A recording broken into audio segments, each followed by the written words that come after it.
Okay, I think we'll probably go ahead and start it up now. Also, I'll turn the microphone up a little bit because I noticed it was a little quiet last time. Let's see. Okay, hopefully that'll be a little bit better. Okay, cool. All right. Welcome to live stream number 5. My name is Shadow. Okay, so before we really kick this live stream off too much, announcement number 1. Well, this is probably the only announcement, so just announcement. I will be going back to working on Fridays, so subsequent live streams will be on Saturdays at midnight. So, yeah, that. I knew that was going to happen at some point. I didn't know when, but there it is. So, you know. Okay. Anyways, now that that is out of the way, yeah, not too much of a plan for tonight. I do have something in mind to do, and that is upgrading my Imperial Clipper. I thought all of my ships were upgraded that I wanted to be upgraded, but this one is mostly upgraded. There's actually only there are only 2 things that I need to do to it, and I have all the stuff to do one thing. So these are what need upgrading. I need to upgrade the thrusters, and I need to upgrade the frameshift drive. What's up, Activation Code? That is a cool name. What's going on, man? Yeah, so we're going to be upgrading the thrusters and the frameshift drive. I have all the materials. I have a lot of materials to upgrade the frameshift drive. I have all of the stuff except cracked industrial firmware to upgrade the thrusters. That's annoying, because it's annoying to try and get cracked industrial firmware. So, what we're going to do is switch ships. That's a serious balance. Oh, you mean like my credit balance?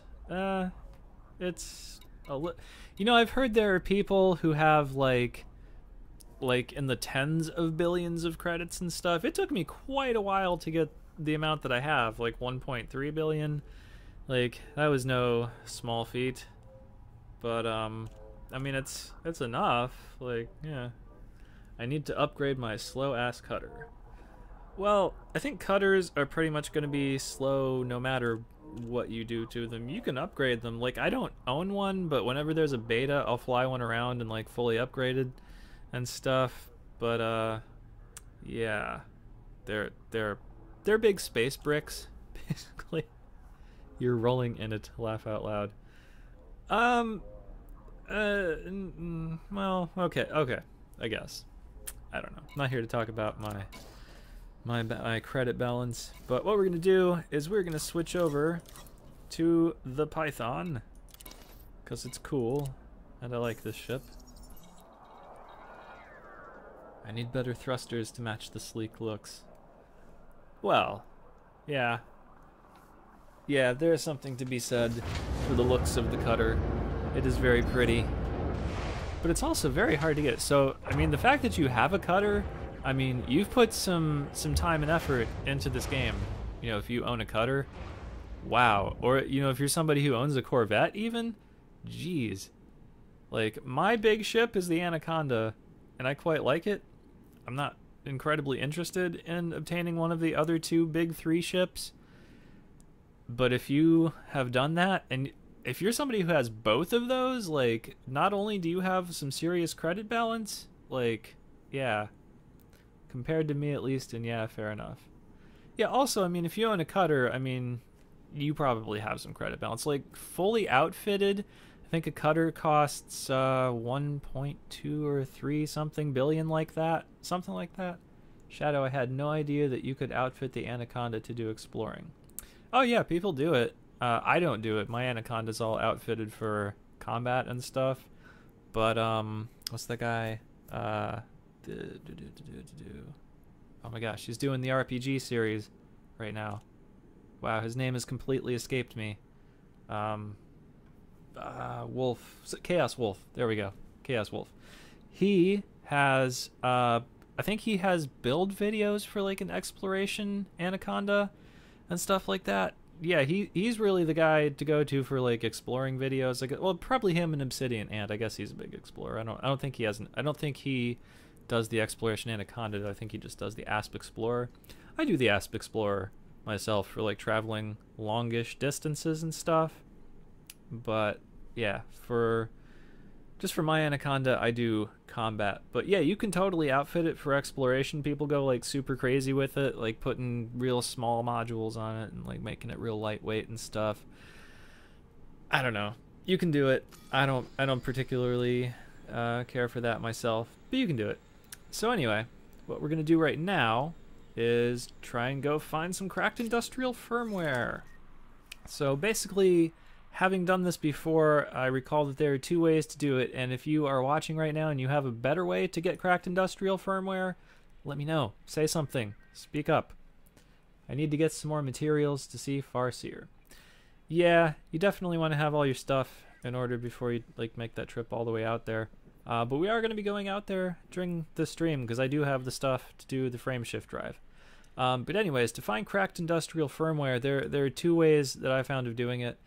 And one is you can just go into like random signal sources and stuff, and sometimes you'll get one of those beacon things and you can scan it, and whatever you get from it, some of that might end up being cracked industrial firmware.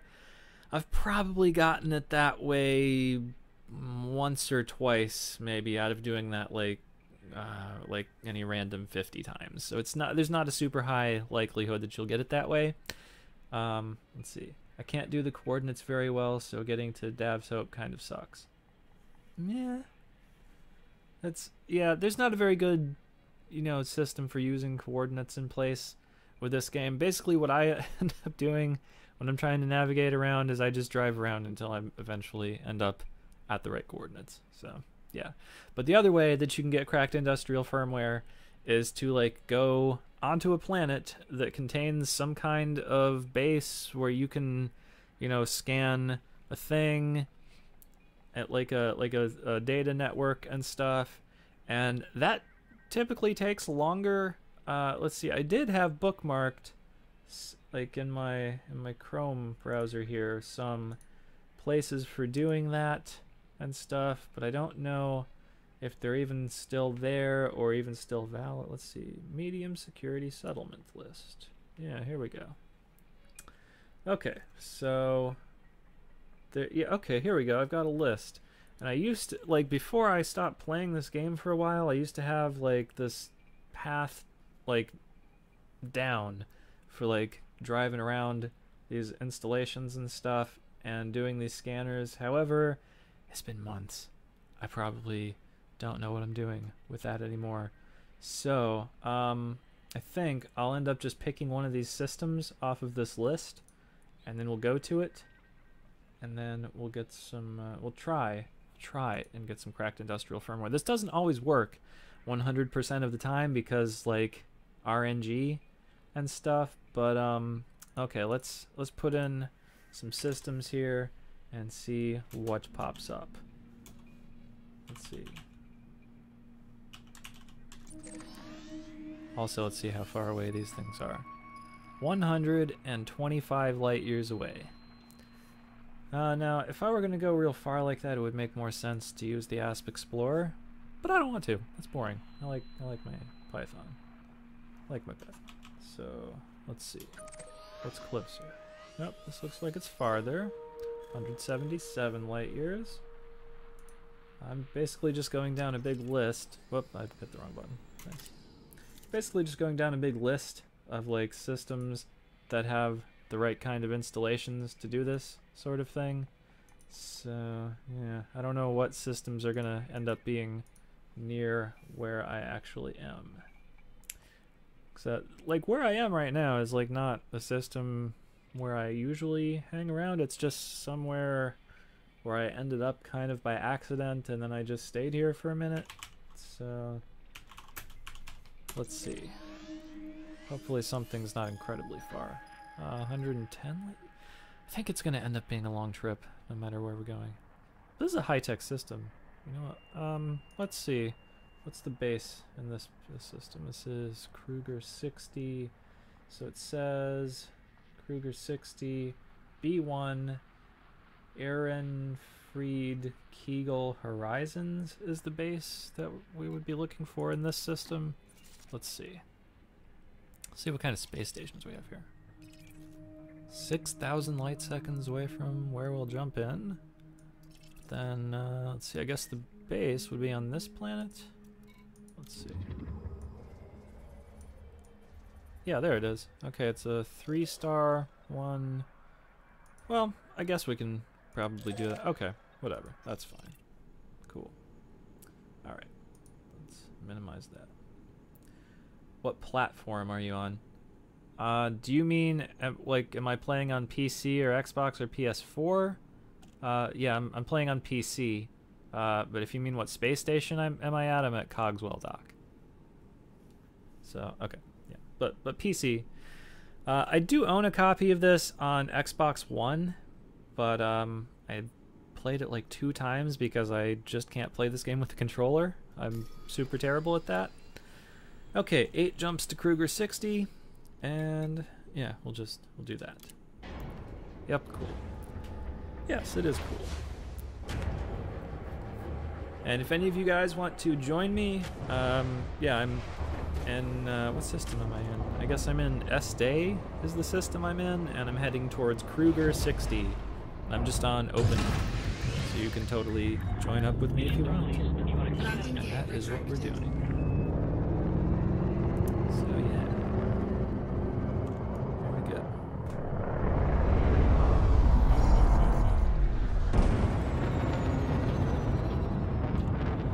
I don't know how entertaining this is going to be. But we'll see what happens. It's probably going to be a lot of driving around, and then subsequently a lot of jumping around once we actually start heading out to, because let's see, to upgrade the frame shift drive we have to go to Felicity Farseer. She's pretty far away. And then to upgrade the thrusters, that is Professor Palin, and he's even farther than that, like out in the Pleiades. So yeah, it's going to be a fair bit of jumping, and because it's also like 8 jumps to where we're going right now. So yeah, a fair bit of jumping around. Mega jump! Yes! Mega jump. If only there were such a thing. I mean, I guess you can use the thing. What's that thing? Like the neutron star jump thing? Something like that. I guess you can probably do that. Oh wait, did I put a fuel scoop in this ship? I don't remember. I hope I did. Usually do that. Oh, if I don't have a fuel scoop, that's not going to be good. Oh yeah, there it is. Okay, 5A. Frameshift drive charging. What does Palin do to the thrusters as opposed to Farseer? Professor Palin can do grade 5 upgrades. I think Felicity Farseer only goes up to grade 3, I want to say? 3, 2. Yeah, but Palin will do grade 5, and I want to get dirty drive tuning, because dirty drive tuning makes your ship go the fastest, as far as I can tell. But yeah, I think Farseer will only go up to grade 3.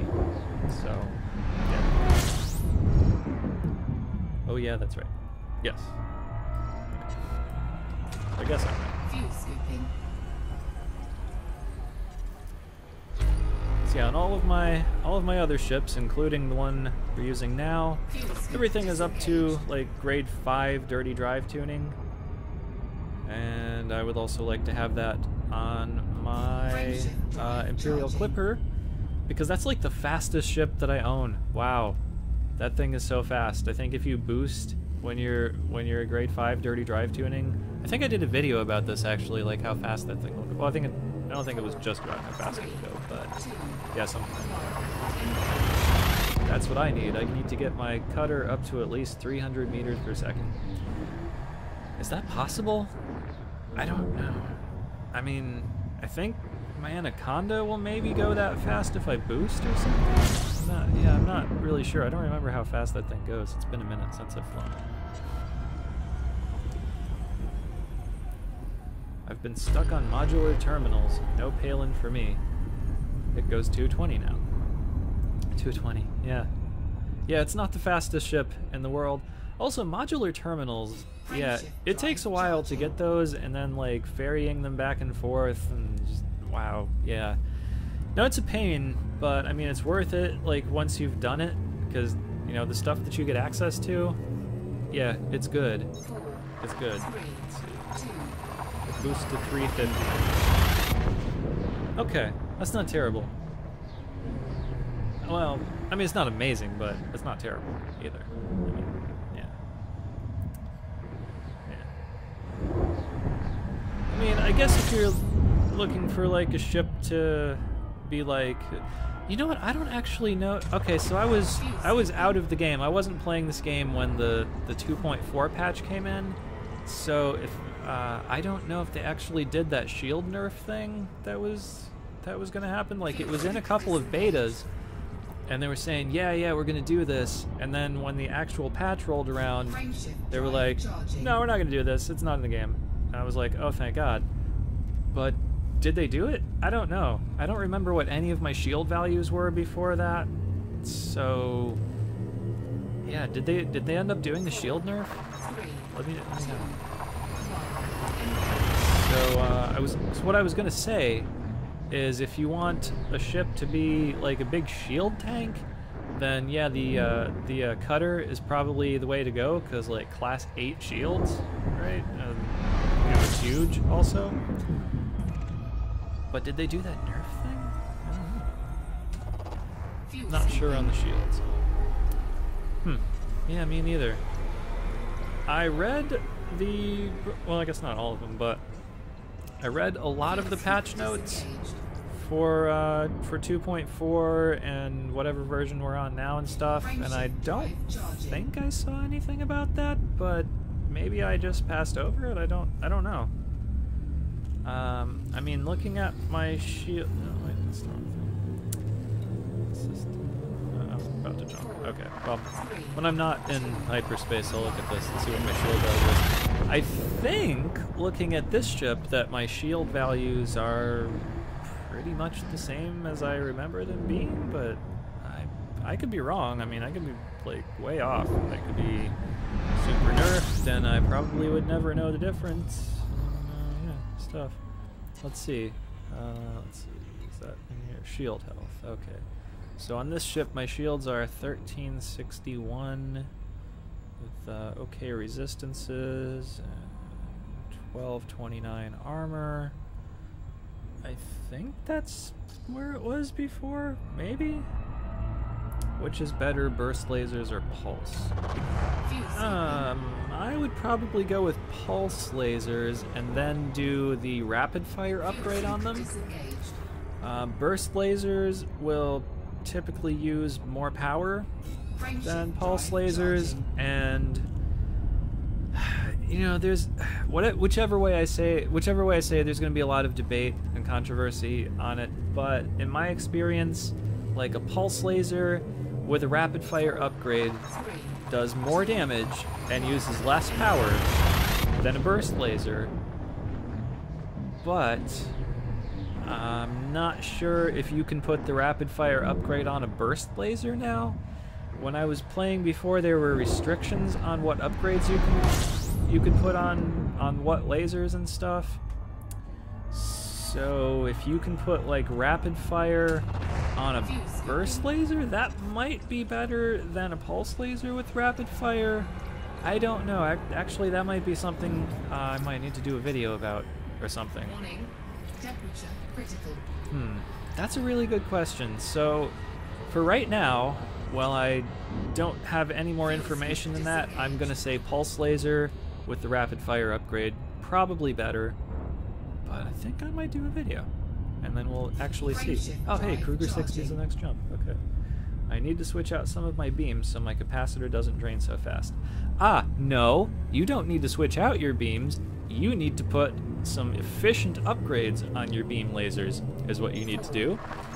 Well, let's see what kind of stuff is here in Kruger 60. We might need to go shoot something real fast on this ship, and probably I think all of my other ships now. In fact, I have beam. So this ship has 3 large beam lasers, and they all have the grade 5 efficient upgrade on them? Let's see.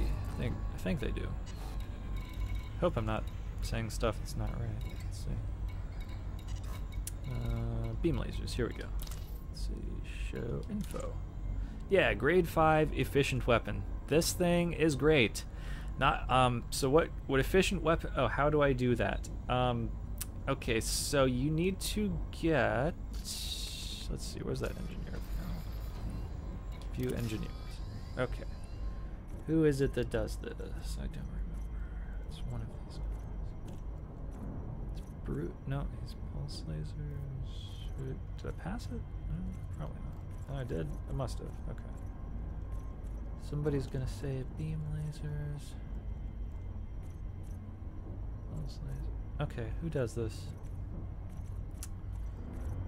I thought it was Brute Harquin. It might be Brute Harquin. I think it's Brute Harquin that does this. If I'm wrong, I'm sure someone will correct me, but I think that it's Brute Harquin that... okay, yeah, Tarquin, yes, cool, thank you.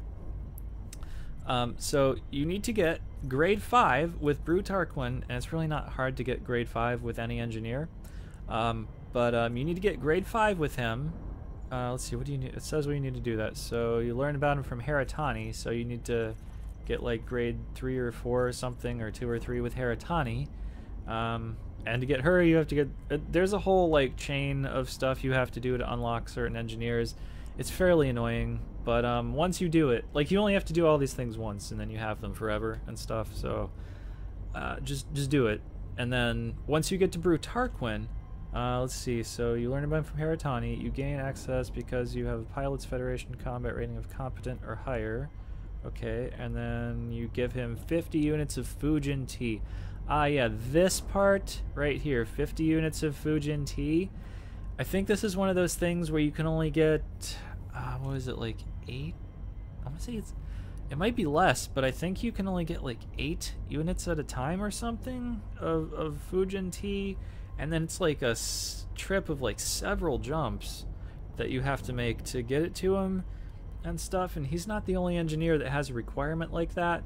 But once you get this, once you have him unlocked and you get him to grade 5, he will do grade 5 efficient weapon on your beam lasers, and it's amazing. Yeah. The materials that you need for a grade 5 efficient weapon, you know what, let me pull up Inara CZ, and I'll tell you what the materials are for efficient weapon. That's let's see. Hard points. Beam laser efficient. There we go. Okay, so for a grade 5 efficient weapon, it's 1 unit of each of the following. It is cadmium, proto-heat radiators, and unexpected emission data. All of those things are fairly easy to obtain except the proto-heat radiators, and they only come from one certain type of unidentified signal source, and that is it's like high something, something beginning with the word high. I don't remember. Have all of those, laugh out loud. Okay, well there you go. You have all the materials to do the upgrade. Now you just need to unlock the engineer. So, yeah.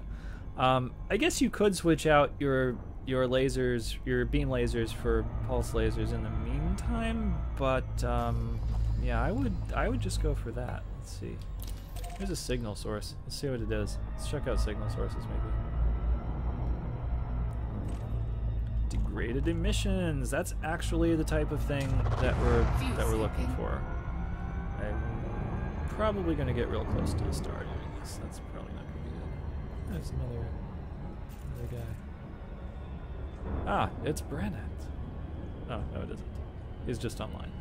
But there's another Python in the area. Okay, so anyways, we're gonna go check out this signal source, and then hopefully there's something in here. And yeah. Warning, temperature critical. Oh, you know what? Even if there's not like anything useful in here, I can show you the efficient beam lasers in the signal source. Well, I'm probably gonna take heat damage. Let's not gonna be good. Come on, let's get there. Okay, don't take heat Warning. damage. Taking heat damage. Oh, it took a little bit. Okay. So in the meantime, I should switch to pulse lasers instead of bursts. Yeah, if you're not doing any upgrades on them, like if you're just using them stock, yeah, I would say go with pulse lasers rather than burst lasers. That would probably be good. Yeah, let's see. Okay, nothing really amazing in here. I didn't think there would be. Sometimes there is.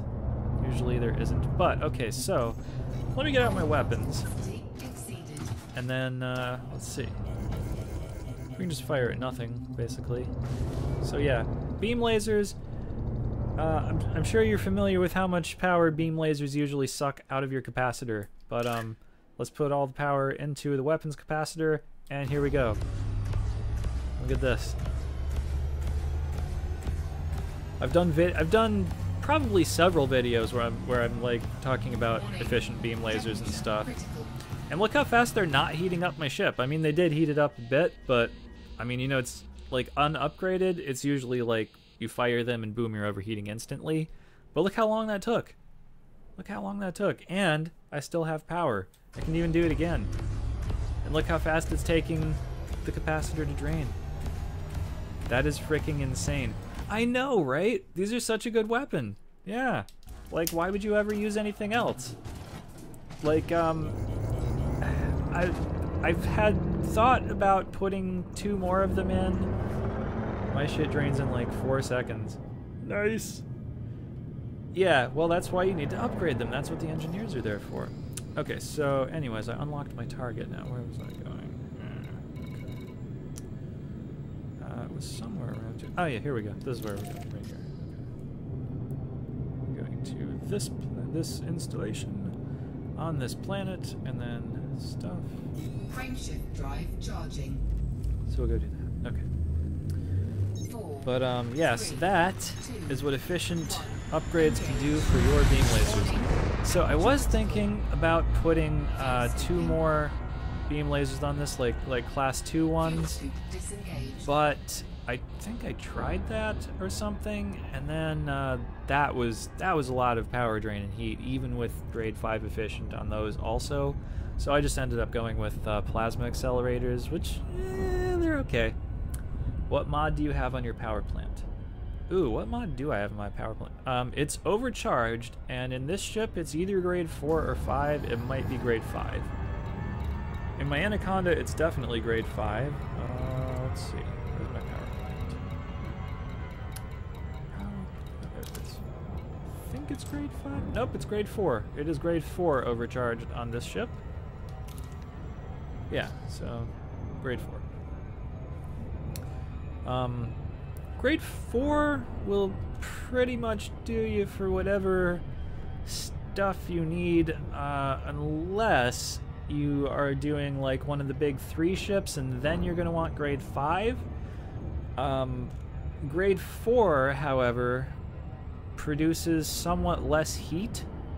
It'll keep that heat index thing marginally lower than grade 5, so if you're running, well, for example, if you're running the configuration I'm running, you probably don't want grade 5 on this with your 3 large efficient beam lasers, because you'll overheat faster. Like that heat index that's at 42% right now, it'll sit higher than that. It'll sit at like, you know, I don't know exactly for this ship, but it might sit at like 50%, for example, and that would be worse.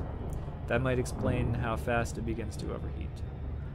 Well, yeah, I mean, it gets up there, but I mean, with the efficient upgrades on the lasers, it's pretty good. I mean, I don't think there's anything to fight in the system. Jeez, now I wanna go into like a resource thing or something, and that's something that people always say in like comments on my videos and stuff is, oh my god, the heat on that thing, look at that, you need some heat sinks or something like that. Well, okay, maybe, but it's not that bad. It's not really that bad, and like damage that you take from heat is also, I mean, it's kind of marginal, really. How would you run 1 huge, 2 large, and 4 medium hard points? What ship is that? Overcharge causes more heat, but is probably just to run everything running. Well, yeah, that's the thing, because if you want, you know, upgraded shields, if you want upgraded shield boosters, especially shield boosters, and you want upgraded weapons, and you want upgraded this and that, and thrusters and whatever, you need a lot of power. So, I mean, the consequence of that is just that there's going to be more heat. That's it. There's going to be more heat, and you have to deal with it. So, and in this build, you need more power. I mean, you don't need grade 5 power, but you do need grade 4 power. I mean, like you saw when I deployed my hard points, like some modules had to get shut off because like that wasn't quite enough power to run everything. I mean, if I had grade 5, yeah, it would be. But I mean, I just shut off like the fuel scoop and the vehicle hangar, and that doesn't make any difference, so it's fine. But yeah, let's see. Oh, so okay, so you're talking about the cutter. Okay, so 1 huge, 2 large, and 4 medium. Okay, for the huge, I would probably go with a the shooty thing, the multi-cannon, a big multi-cannon. A gimbaled one. Definitely a gimbaled one if we're talking about a cutter, because you don't want to be using manually aimed things in a cutter because you'll probably never hit anything. I mean, that ship is just horrendously slow. I'm sorry, it's horrendously slow. But yeah, so multi-cannon for the huge. The 2 large, I would probably do 2 beam lasers, and I say beam lasers and huge multi-cannon because I'm upgrading everything. If I'm building a ship, it's going to have engineer upgrades. I don't really like to build ships without engineer upgrades, like now that there are engineers and stuff. Wow, I'm coming like right straight down on this thing. Okay. But yeah, so what was I saying? Multi-cannon, large lasers, and then 4 medium hard points. I might go 2 medium beam lasers and then 2 medium multi-cannons. Like, beam lasers and multi-cannons, that's pretty much your all-around good stuff. Like, that'll pretty much work for you in any situation. So, I mean, if you're looking for, like, that kind of build, like, I mean, you can go more specialized and stuff, but I'm not sure there's... So, I haven't actually fought a Thargoid vessel. Like, in the stream I did last week, we encountered that Thargoid vessel, but I was just in the Asp Explorer, and it was not really equipped to fight it and stuff. But in the stream we're doing right now, we'll be taking the Imperial Clipper out into the Pleiades to get those thrusters upgraded, and we might fight a Thargoid ship or 2 out there, because it does have upgraded beam lasers and upgraded multi-cannons, although the multi-cannons are not grade 5 upgraded. They're just, I think they were just some random stuff I had laying around. I think one of them is grade 5, and I think maybe the other one is grade 4, or something like that. So, I don't know. We'll see. Okay. I'm basically going to try and land about 2 kilometers from this place, I guess. Let's see. Hopefully I'm not coming down ridiculously fast.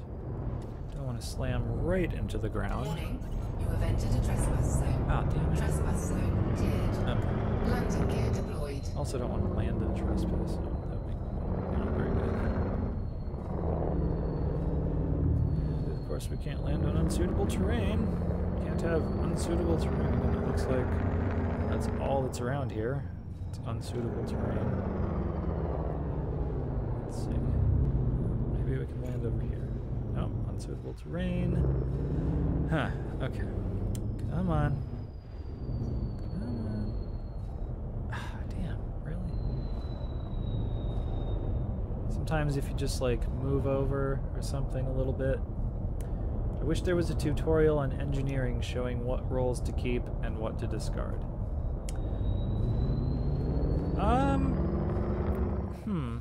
I mean, sometimes that can be a little bit confusing.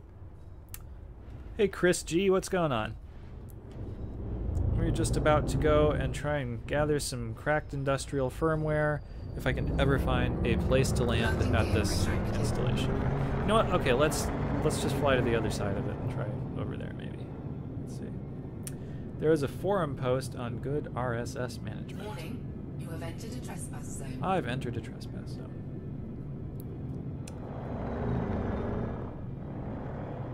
Hopefully we're leaving the trespass zone. Trespass zone cleared. Okay, there we go. Really didn't want to get a fine. Okay. Do we need to land?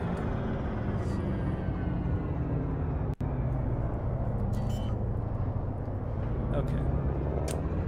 I completely forgot what I was saying. Landing gear deployed. Okay, is it any flatter over here? Okay, oh, come on with the unsuitable terrain. Really? Let's not do that. Oh, wait, we had blue. I had blue. Right there, right there. Ah, come on. Come on. Come on. Gonna get it. No, back a little bit. Right there. Right there. And we're down. Okay. I got some CIF. I guess you mean cracked industrial firmware. And MEF today from a satellite I found. Yeah, I have, I'm sure I've gotten it like that in the past, but, I mean, my experience with getting it that way has been, abysmal. So, we're gonna try this. We're gonna try this. Oh, I should probably make sure I have, room to store that in my data storage thing, too. Let's see, I'm not actually sure what things I can discard, though. I think it's mostly full in here.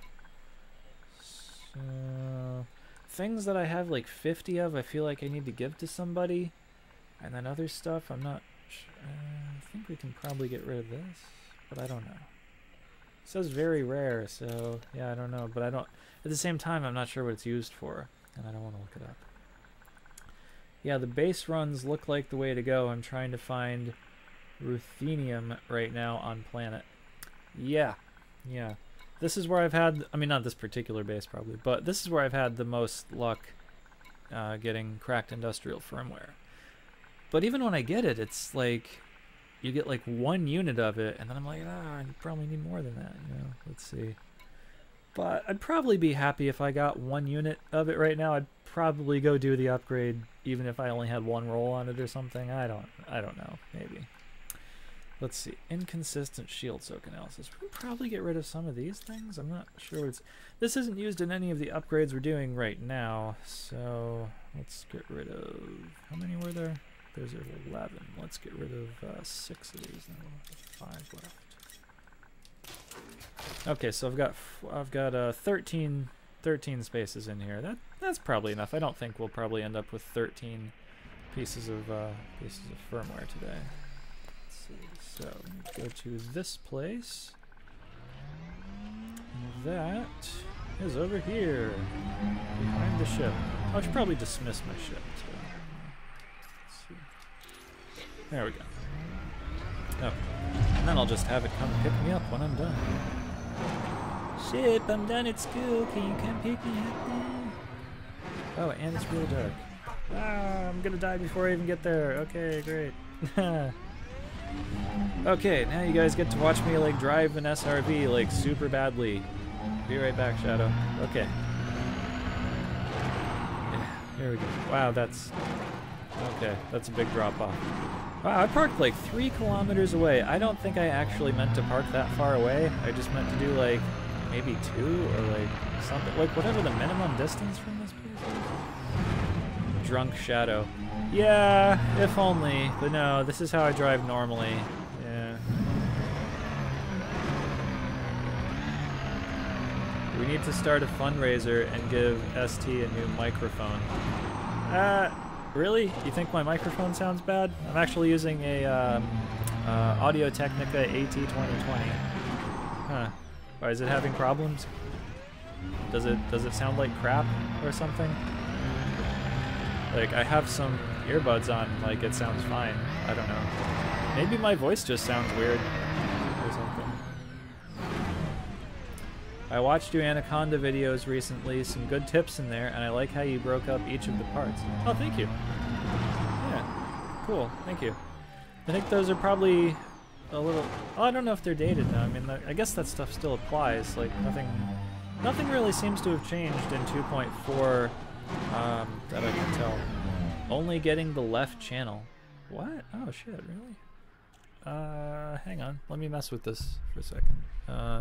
Tell me immediately if it gets better. You might hear some banging. I'm gonna mess with the cord a little bit.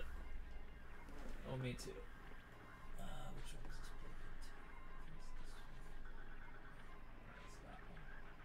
I just got my condo last week.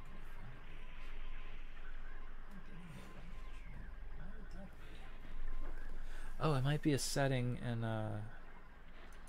OBS here. Must not be stereo. No, it's. Oh wait, is it a stereo? Well, even if it's not a stereo microphone, it should still be outputting like both sides. Let's see. Wait, audio. There we go. Let's see, channels stereo. Wait. Oh, is that? Okay, I don't know if that's for which thing.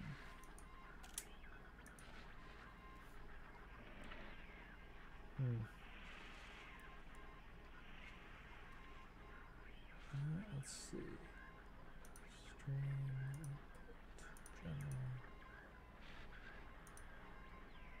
general. Okay, I'm gonna try something, but it might make the entire video just mono. Let's see if I do this. Oh wait, no, the program must be restarted for these settings to take effect. Okay, well that would stop the stream. I don't want to do that. Okay, never mind. Huh, I guess I can't, like, mess with that while we're live. That's weird. What if I do this? Properties. Yeah.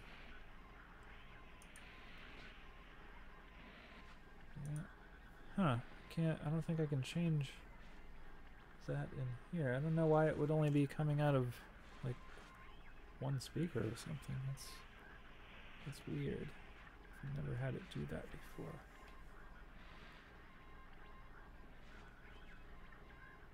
Huh, okay.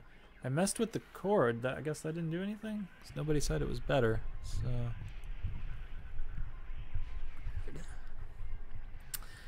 I don't know, can you guys live with it? Is it okay? I mean... It's probably something I can fix, but probably it would take a long time or interrupt the stream if I had to do it now. Same. I'm listening on iPad, it's fine here. Oh, okay. Well, I'm just gonna go on then. We can hear you fine now. Alright, that's cool. Okay. Yeah, I'll try to have that fixed for like the next stream, I guess. But yeah, I don't know that there's anything I can do about it right now if it's not like a problem with the cord or something. Or maybe it is a problem with the cord, but then like I'd have to switch out the cord. I could see it being that. It is kind of like kind of tight. So yeah, maybe it's that. I don't know. Onward, yes, onward. That's what we're doing. Lots of stuff around here. I totally don't remember the layout of any of these bases, or like what things will get me shot at. I know you can drive in here and scan these things, and so let's see. You could always play some music through the right side. I could play some music, except that YouTube hates music and will like kill you if you play music. They'll like execute you publicly in the street, and then they'll like throw your corpse in the river. Like tell people you tripped and fell down the stairs or something. So I won't be playing music on YouTube streams or probably in YouTube videos for that reason.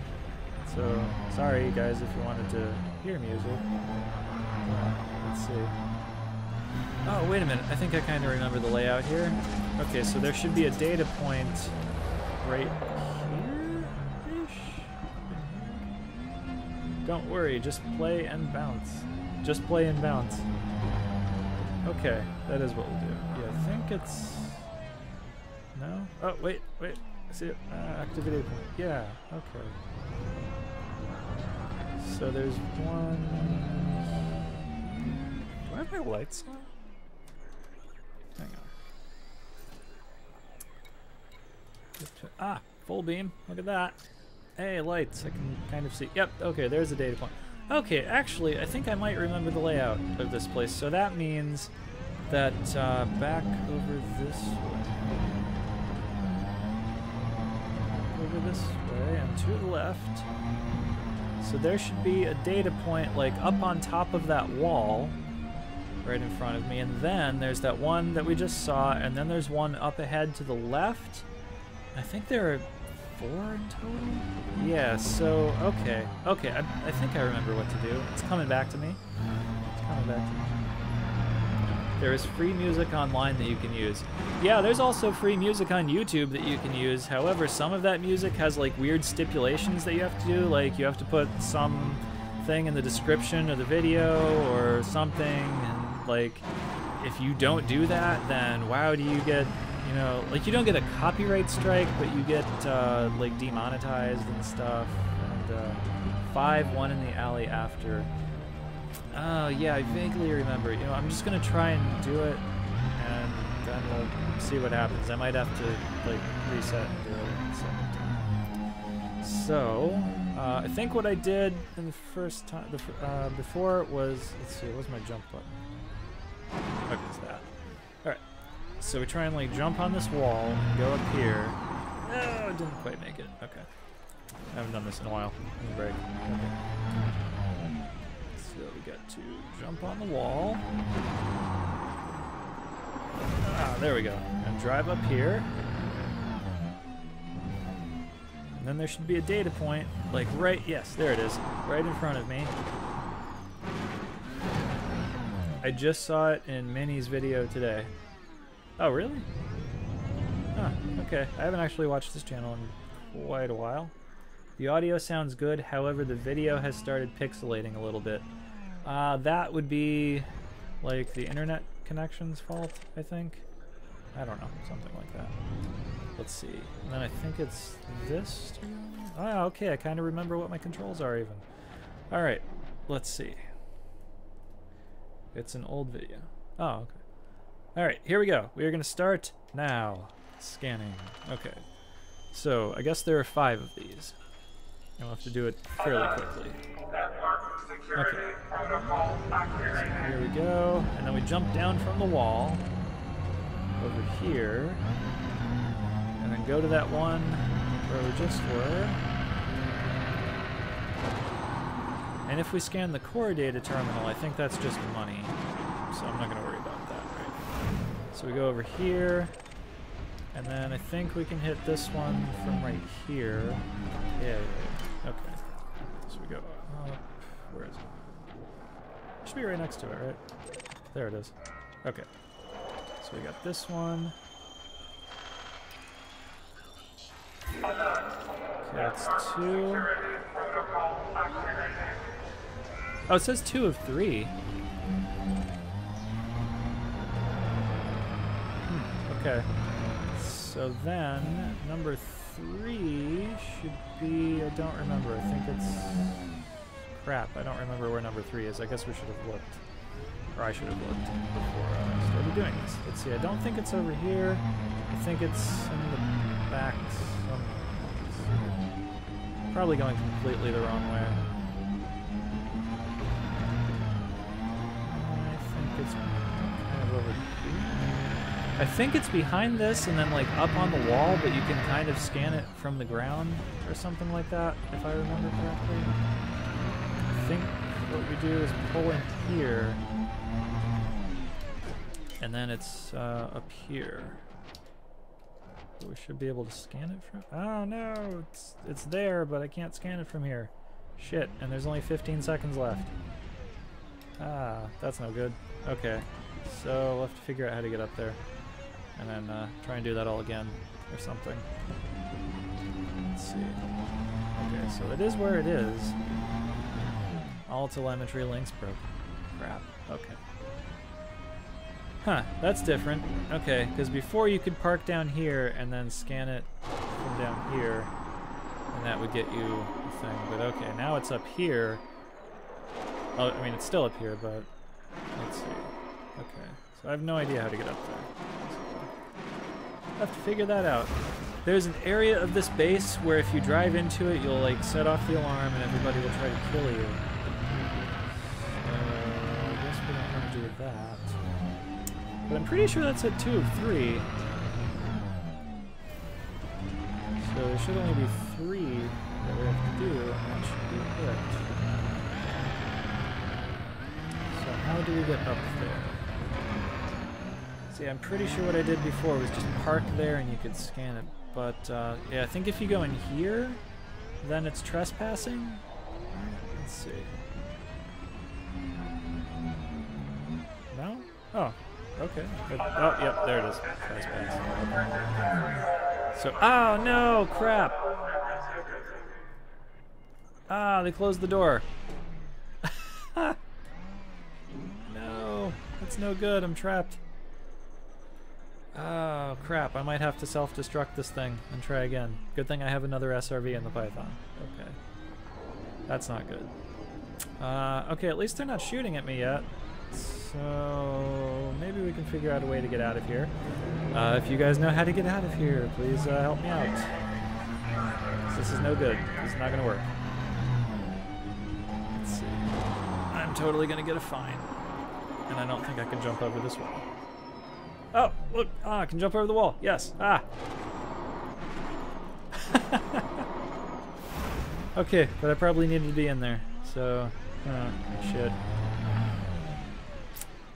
Okay. Up the ramp and boost up on the roof. Ah, well. Yes, that would be ideal, wouldn't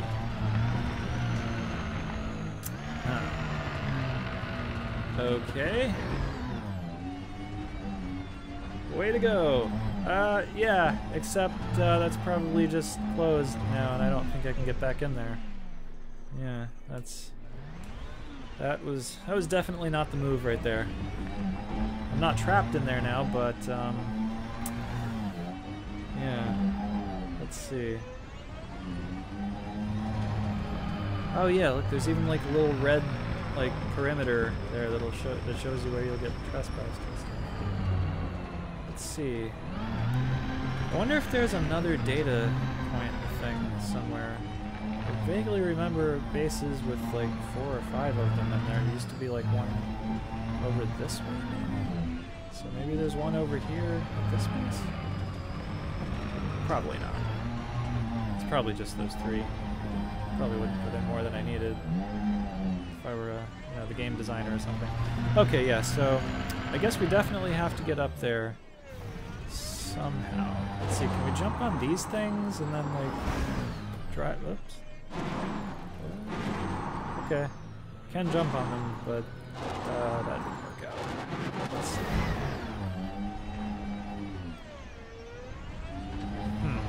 Okay, there's got to be a way to get up there. Maybe if we get back up on the first wall that we were up on, and then instead of jumping on the ground, we can kind of jump over to the other wall. It's like to the left of it or something. And then we can scan the far data point before we scan the one that's, you know, on the ground. Then maybe that could work or something. Wow, I picked a crappy installation to do this at. Huh. Okay. You know, it would be great if you could just, like, trade resources with other players and stuff. And, like, exchange money and things. I would totally just buy some cracked industrial firmware off of somebody else. And we wouldn't have to have this, like, hassle that we're going to right now. Let's see. Oh, or maybe I can just drive over there from here. Drive over there.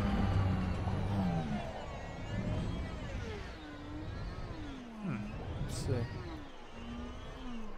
Okay, I can't... Okay, so that's just a thin wall, I guess. So I can't drive on it? Well, maybe I can if I'm real careful, but I suck at driving, so... Okay, let me use this thing that I can kind of turn around here. Oh, wait a minute, there's a little more roof right here.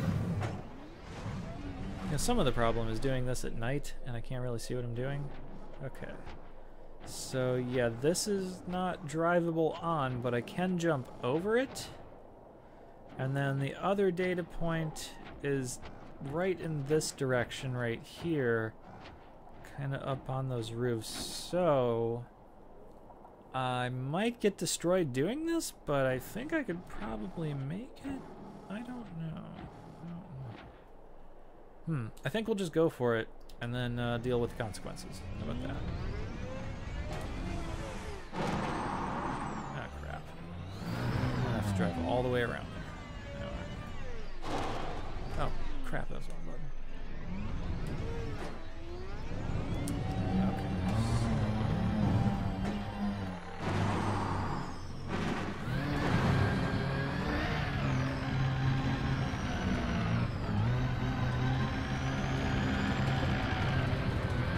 Alright, so let's alright, here we go. Let's scan the first one, and then I'll try and like jump over that wall and figure out a way to get to the second one. You can do it!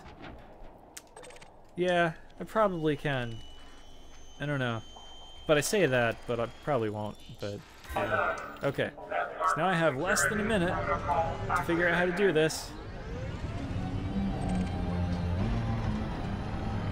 Okay. I feel confident, but that doesn't necessarily mean anything.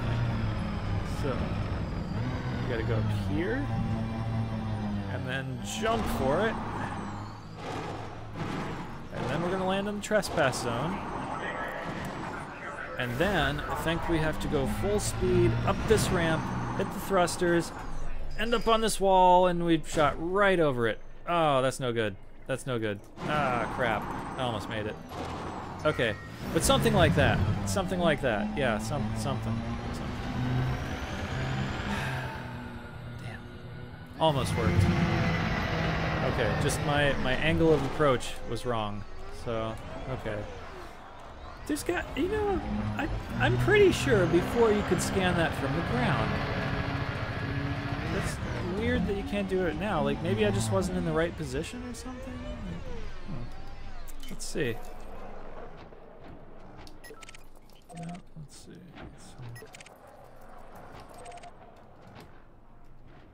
I can't even target it from here. Oh! Oh, you can! Oh, look at this! Oh, you can scan it from down here.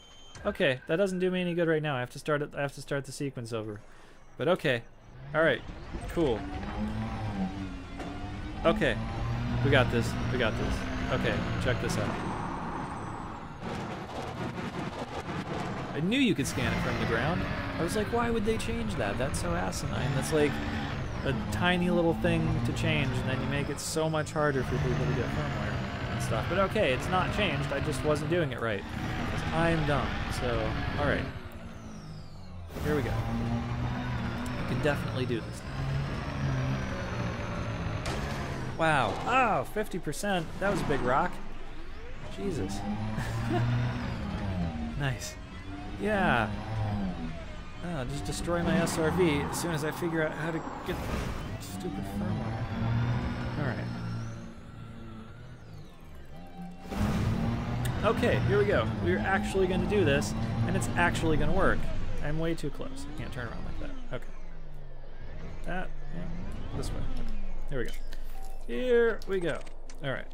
We've got to target each thing to scan it. Okay. Here we go. We got this. Definitely got this time. Okay. Scan the second one, which is just right down here. Okay, I'm looking at it. It's right there. Ah, don't wipe out. Nope, nope, nope. Costing me time. Come on. Okay. Here we go.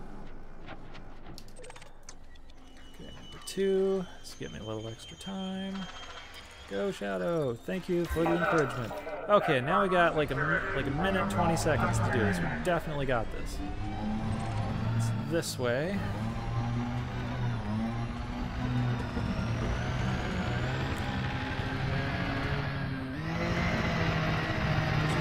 real fast and try not to hit the big rocks.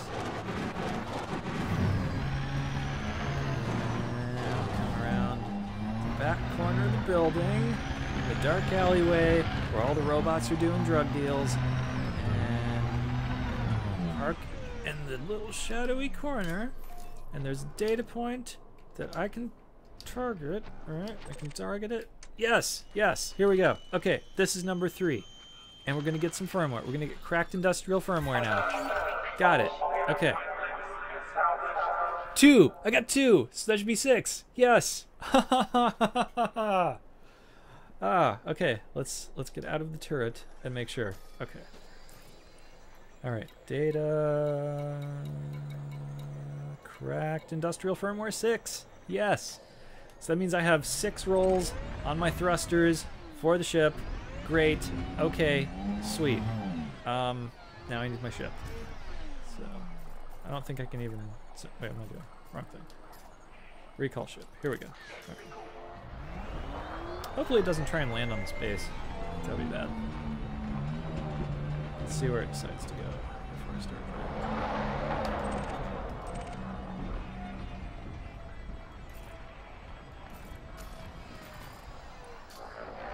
Woohoo! Yes. That's what I'm saying. Woot. Totally got that firmware. I got the hell out of that firmware. Just heard my ship pop up. Let's see. I also got tagged encryption codes. I know those are for something, but I don't know what. Let's see. Okay, where's my ship? Do not land on the space, please. Oh no, it's landing on the space. I didn't think it would actually do that.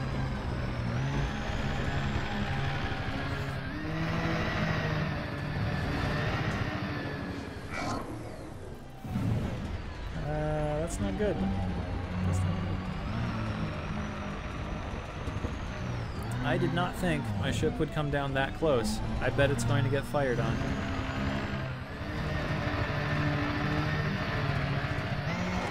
Or at the very least, I'm gonna get a fine or something. Yeah, it's totally right there. Wow, look at that. That's weird. That is very weird. What the heck?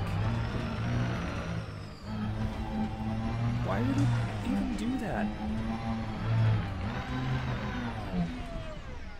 It's usually like 3 kilometers. Let's see. Forward ship. Oh well, at least it didn't get destroyed. I guess that's fine then. I didn't have to drive very far. Okay. I guess I'm not complaining, as long as it's fine. As long as everybody's fine with that. I've entered a trespass zone. Yeah, I thought so. Okay.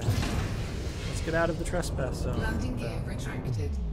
I want to be in a trespass zone. Trespass zone cleared. Okay, there we go. Look at that. I got 6 industrial firmware, and I got away with no fines or bounties or anything. Yes, that's what I'm talking about. Okay. So now, I'm gonna need my Imperial Clipper. Where is that? That thing is somewhere. I don't think I actually bookmarked the system it's in. I think it was stay like that. Yes, okay. Totally jealous. Of what?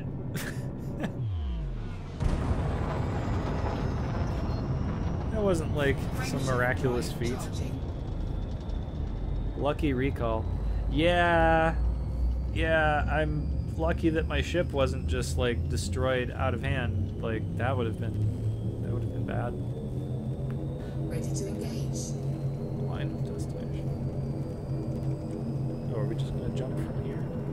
That's cool. Alright, let's go. I'm aligned with the trajectory. Come on. We're overheating my ship. Let's go. Right. I probably would be boom boom. Well, I mean, it wasn't always that easy. It takes practice. Temperature critical.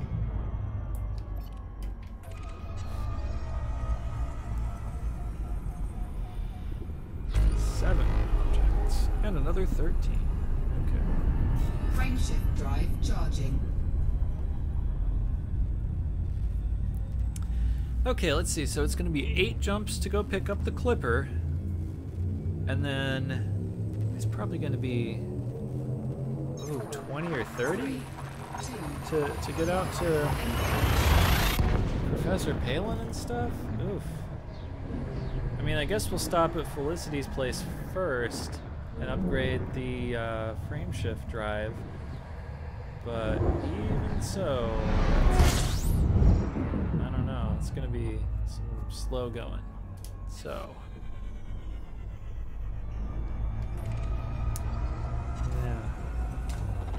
It's gonna be just a lot of jumping around.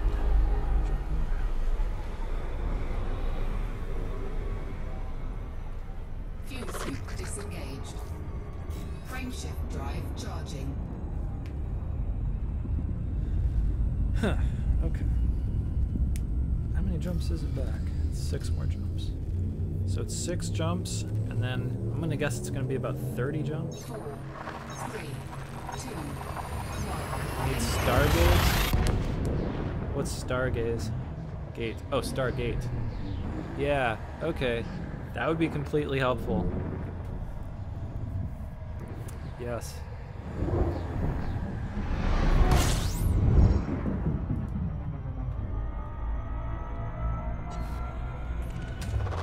Fuse scooping.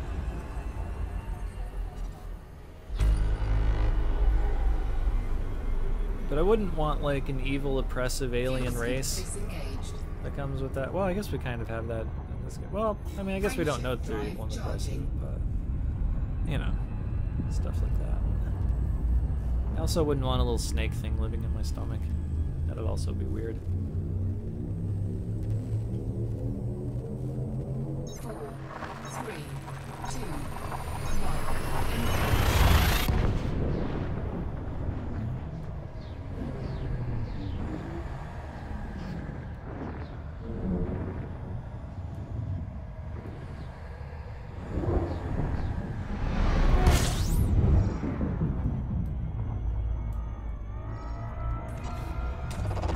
Fuse scooping.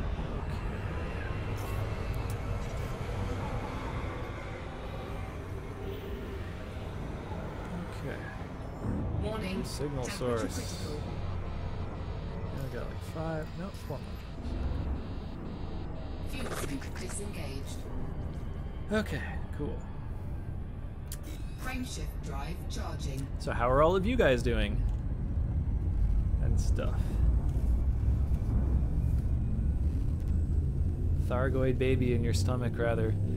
Oh, yeah. Well, do we even know what Thargoids look like? 3, 2, I don't know. 1. Like, I've never played any of the previous Elite games or anything like that. I actually didn't know that that was even a series until this game came out and stuff. But, like, I know that there were Thargoids in previous Elite games. But, like, did you ever see the actual aliens, or did you just see their ships? Or, like, how did that work? Like, do they even have, like, babies? Are they even that sort of life form? Like, what are they? Frame shift drive charging. I guess that's a question.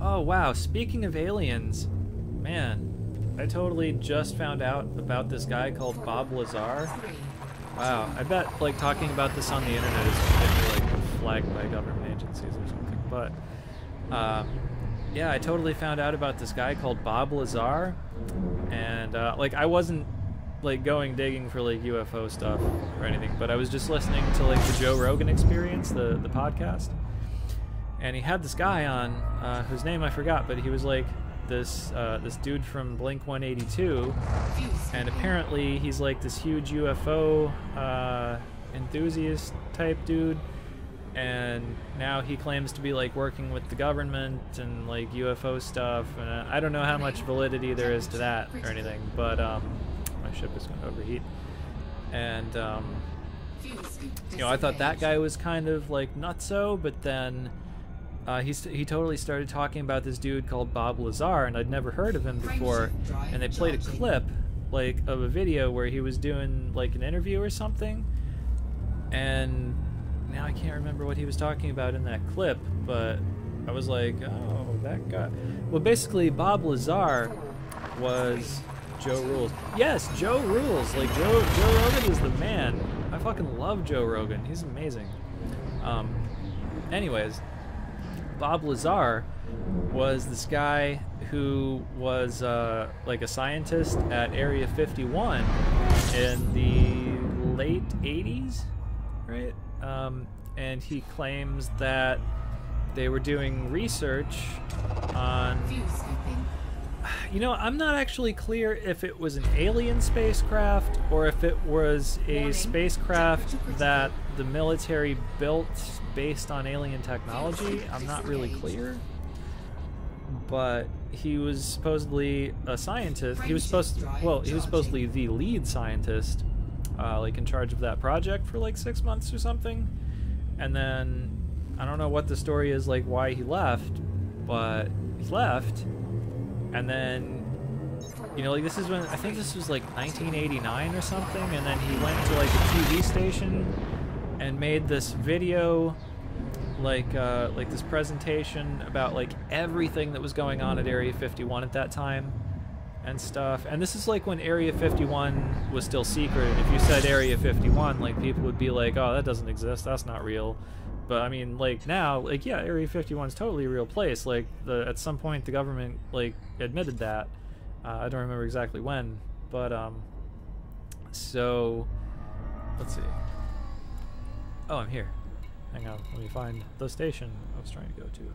Oh yeah, there's resource sites. Okay, you know what? Before we go do all of these jumps, I'm gonna show you guys how awesome the efficient beam lasers are. Because efficient beam lasers are fucking amazing and stuff. So if you haven't seen any of my videos where we did efficient beam laser stuff, you're about to see some efficient beam laser stuff right now. Anyways, so the lead scientist at Area 51, and basically he was talking about he didn't get into like, you know, are there not alien stuff like that too much, and like that wasn't really the part I was interested in anyways. What he was more talking about was like how their propulsion technology worked and stuff, and I was very interested in that because what he was saying was that basically the aliens travel by manipulating gravity. And I was like, okay, how do they do that? But then he explained how they did that, and what he was saying was that there's basically gravity A and gravity B. And gravity B is like what we're experiencing here in Elite Dangerous, where it's like holding all of these planets in orbit with the star and, you know, like the ring segment and all of this planet's satellites and stuff like that. That is gravity B. And then gravity A, he claims, I don't know, but he claims is actually the strong nuclear force. And if you don't know what the strong nuclear force is, it's basically the thing that holds the nucleus of an atom together, you know, in spite of electromagnetic repulsion, basically.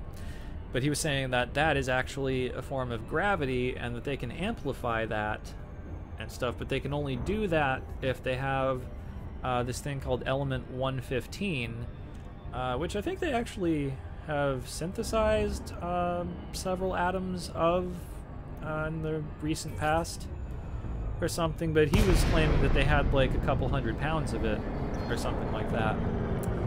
And, you know, I don't know, but that's what he said. Ooh, Imperial Clippers. Let's shoot Imperial Clippers. Okay.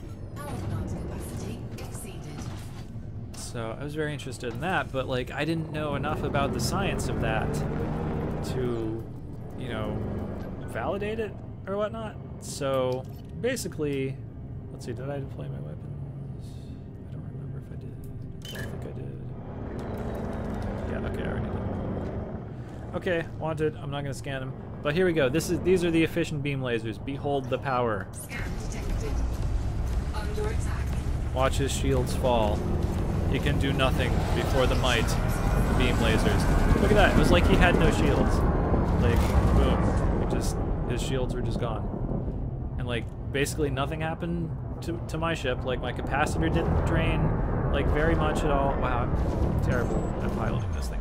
My capacitor barely drained at all, and the heat was, like, nothing. And, yeah, like, beam lasers. Like, there's no reason to use, like, things other than beam lasers, really. Plasma accelerators are pretty good, but I mean, you gotta be able to hit stuff with them, so there's that. So, I mean, I'll probably end up switching out the plasma accelerators for something else at some point. But in addition to the shield taking down power of the beam lasers, I mean, they can also take out hulls pretty well. I mean, this guy's dropping all kinds of chaff and stuff, so, I mean, you're not really seeing the hull devastating effects of this, but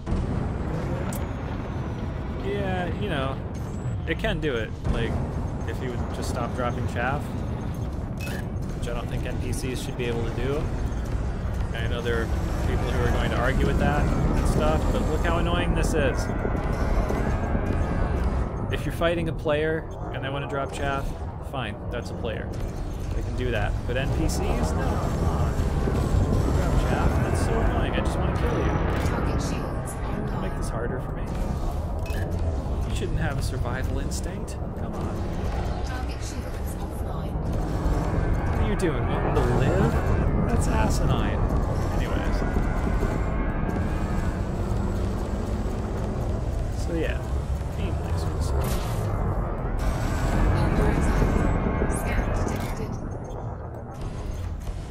And even if we don't have like full power in the capacitor, we can still fire for, you know, a pretty good amount of time. There we go, 0%. Target destroyed. Another empty cargo hold. My children will go hungry tonight. Oh no, children of a pirate going hungry. Okay, let's see. I think we have a python.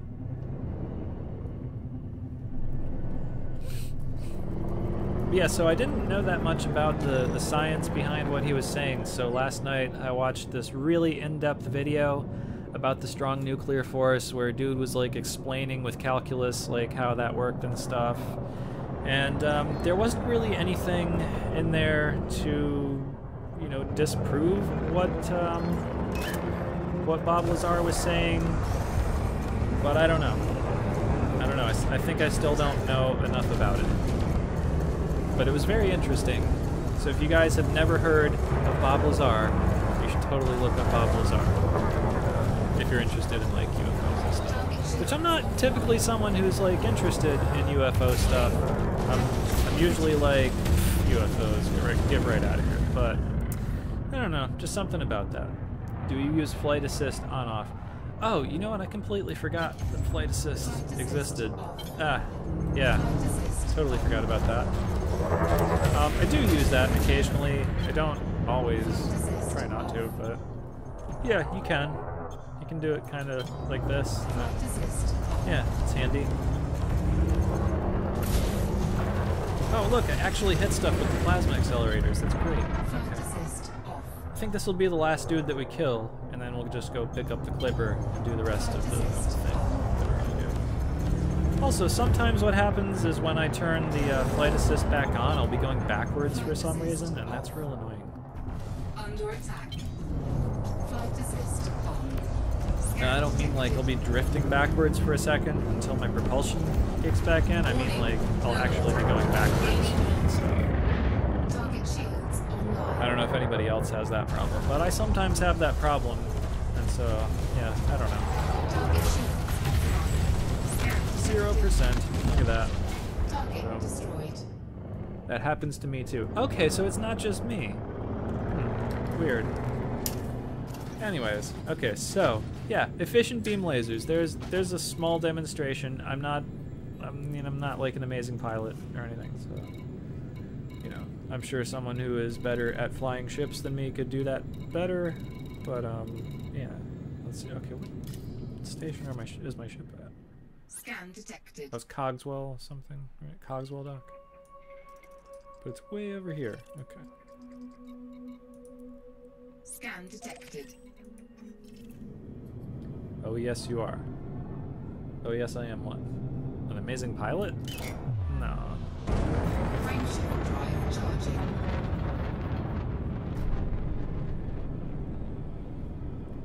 Yep, backwards at full speed. Yeah, yeah, I mean, yeah. Okay, see, so I thought what the problem with that is that the combination of buttons I have set on my flight stick, it's like the shift button and then also the button that actually reverses my forward and backward thrust, right? So I thought what was happening was that, you know, I was like hitting that without hitting the shift button or something. But yeah, I don't know. Like, it does it even if I'm absolutely certain I've pressed it correctly. So yeah, if other people are saying they're having that problem too, then okay, I guess that's not just me doing that. Your elite combat rank speaks volumes pimpin'. Volumes pimpin'? Okay. I think my elite combat rank is more the result of like the hours that I've logged in this game rather than like any kind of skill that I might have like picked up doing that. I don't know. I mean, well, okay. I don't want to. I guess I'm not a bad pilot, but I'm not the best pilot like in this game. Anyway. Like, I mean, well, I don't know. I guess I'm okay. Like, there's like things that I know I'm pretty good at, and then there are things that I'm okay at, and then there are things that I'm like super bad at, and sometimes, you know, somebody will tell me that I'm really good at something I know I'm really good at, and I'm like, yeah, okay, I'm pretty good at that. But then sometimes somebody will tell me I'm amazing at something I'm just okay at, and then I'm like, no, you're kind of exaggerating a little bit. But then I see how good that person is at that, and I'm like, well, I'm not that bad. But I'm not saying any of you guys are bad. I haven't seen you guys play. But I'm saying, like, things like that happen and stuff. And I don't know what the point of that was. Laugh out loud, Mr. Modest. Well, I don't know. I don't think I'm trying to be modest. I think I'm just trying to be realistic about my skill level, but okay, I guess that could be seen as modesty. But okay. Oops. I'm gonna pass the thing. No, don't shoot right past it. See, I'm a terrible pilot. I'm shooting right past the dock. Crap. Now I have to do the turn of shame. Damn it. I learned to fight partially from your channel, bro. So did I. Wow. Okay. That's really cool, actually. I hope I didn't teach you guys any bad habits. I learned how to stay on top of them using my thrusters exactly from his videos. Nice. Huh. Okay. Yeah, I mean, I'm not a bad pilot. I mean, you can do what I do and you'll be fine. But I mean, I'm just trying to say, like, there are people who are way better at me than I am at this game. So, like, there are totally people who could just like mop the floor with me, I'm sure. But then, I mean, at the same time, there are also people who, like, I could mop the floor with. So, yeah, I don't know. I don't know. I really don't know. But what I do know is I'm super glad that they got rid of the commodities requirement for upgrades and stuff. Like, that was bad. Every video that I have seen wasn't as good as yours, bro. Wow, thank you. That's like a huge compliment, man.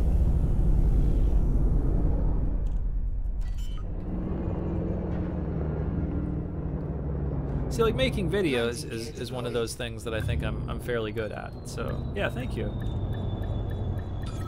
I don't know about live streaming. Like, I guess I'm probably doing okay, but yeah. There's probably something I could be doing to make the live stream more interesting, but I really don't know what it is. But anyways. Okay, so let's jump back into the Python, or the Python. I mean, I'm already in the Python. Yeah, let's jump back into the Imperial Flipper. Shadow Mop, yes. range of services, and we hope you have a productive stay at our facility. Shut them up. Wait, yeah. Okay, cool. Okay, so we're gonna go to Felicity Farseer first, and then we're gonna go to Professor Palin. Oh, last time I went to Obsidian Orbital, I got some kind of mission to do something, to collect something, but then I didn't do it right then, and when I came back into the game, like, it had expired or something. So I don't know if I'll end up getting that again. I don't remember what it was for. But I think the payout was actually decent. Let's see. Farseer. Here we go. Okay, so this is 128 light years. Let's plot route. It's the Palin mission. Yeah, it was from Professor Palin, and it was collecting something to do with Thargoids, and I don't remember what. You should hire strippers to dance on your Python. Boy, I would love to, if that were actually something you could do. Pops up every time you fly into the station. Oh, great, so you can get it again. Okay. Okay, so 10 jumps. It's going to be 10 jumps to Felicity Farseer, and that will upgrade our frameshift drive, and then we'll get to Professor Palin somewhat quicker, I guess. Let's see, how far are we jumping? Let's see, is that here? No, it's functions, isn't it? So we're going to be jumping 16.28 light years at max right now. And I've had an upgraded drive in this ship before, and I think when it's fully upgraded, like grade 5 increased range, it makes it like 20 light years, maybe 22? Something like that. I could only get mine up to 27 light years. Yeah, okay, maybe it was more than 20 or 22 or something, but I don't know. I don't exactly remember. But it was there's something that was more than what it is now. Anyways, so, yeah. I'm gonna hit the door. Crap. See, not that good a flying ship. Okay, there we go. Clipper. Yeah. Boy, wow. Okay, there's really a difference between flying this thing with stock thrusters and flying this thing with upgraded thrusters. Yeah, this is handling way crappier than I remember. 'Cause last time I was flying this, I had like... I think what I did was I took the thrusters out of the Python and put them on this and stuff, and I could just do that, but I don't want to have to keep dismantling my ships that I use like on a regular basis and stuff. I got my Imperial Eagle up to 21. Okay. That's pretty cool. I think the Eagle, like the regular Eagle, is actually like the fastest ship in the game. I saw a video where... who was it? I think it was...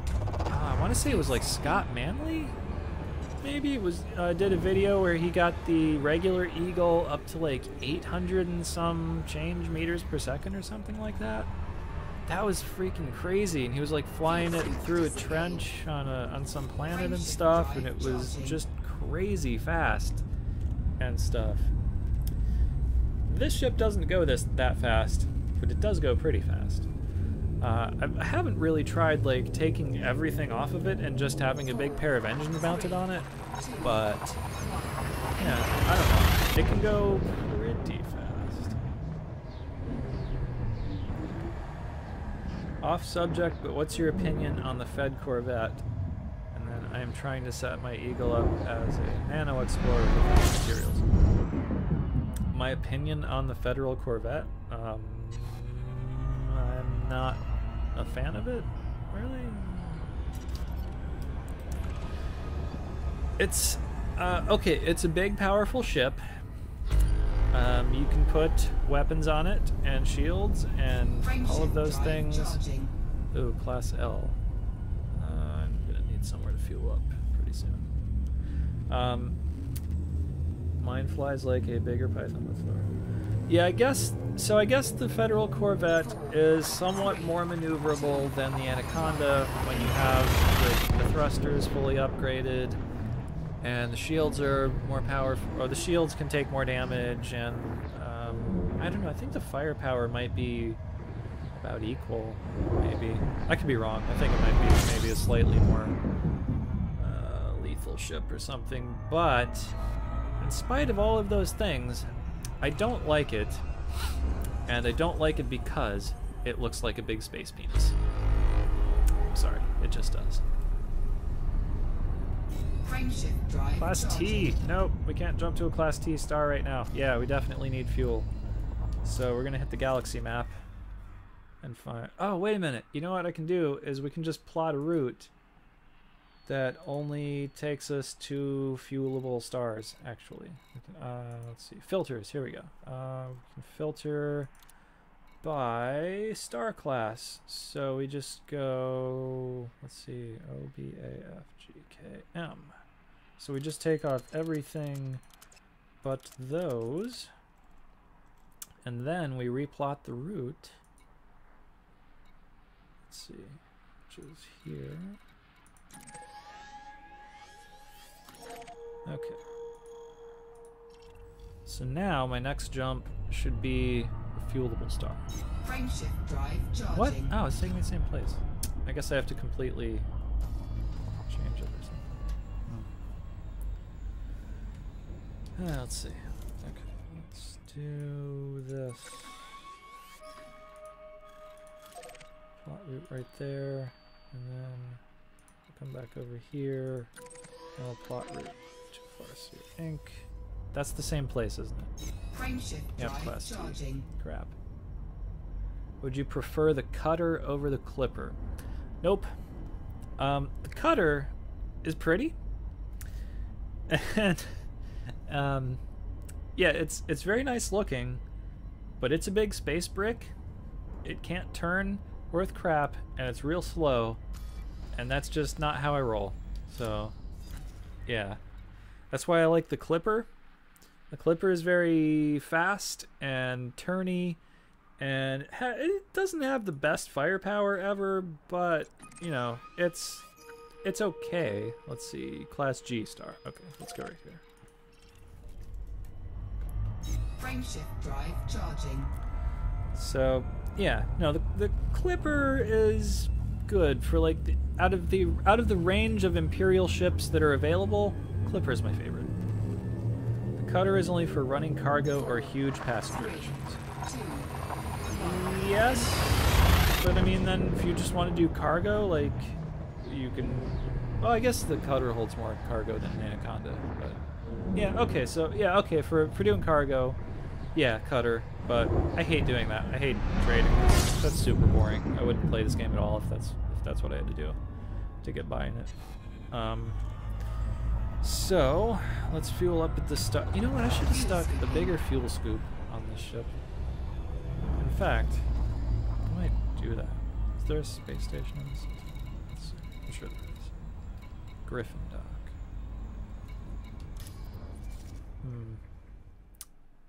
Is this... I wonder if this is a system where I can actually, like, purchase anything useful. Info.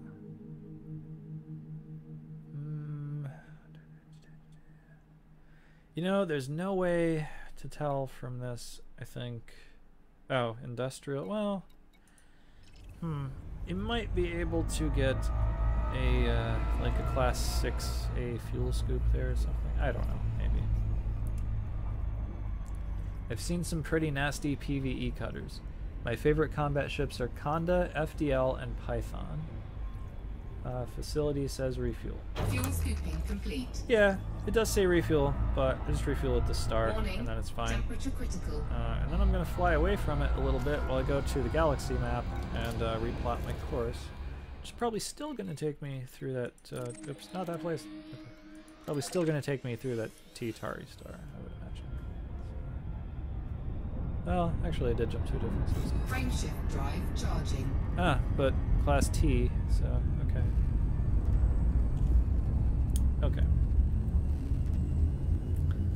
So I actually added one jump onto the journey by having to detour for fuel a little bit. So that was not ideal. Conda, FDL, and Python. Those are good choices. I would say for me, it's the Anaconda, the Python, and the ship I'm in right now. The FDL, it's okay. I don't object to it. It's just not my favorite ship. It is real fast, and it is real maneuverable, and it has a good loadout. It's just, it doesn't look as cool. Well, I think the Imperial Clipper looks cooler than it, basically. But, I mean, it is a cool ship. I'm not saying it's not a cool ship. It is a cool ship. But it's just not my favorite ship. But like, I own it. I own the FDL, and I have the ship kit for it and stuff. And I did a video about the FDL ship kit also, and like, you know, you can put like, I don't know what it is. It's like a luggage rack or something you can put on top of it with that.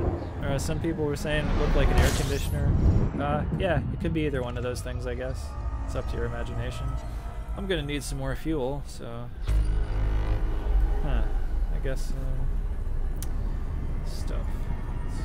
Frameshift drive charging. Class M. Okay, so we can fuel at the Class M star. Shadow, your fuel scoop will run more efficiently if you keep your speed up and fly around the sun just outside the orbit line. Friendship drive charging. You know what? I do that a lot, but I just don't. You know, I don't know why I wasn't doing that. I usually do that with like my ASP and stuff. I'll just kind of fly around the perimeter of the star.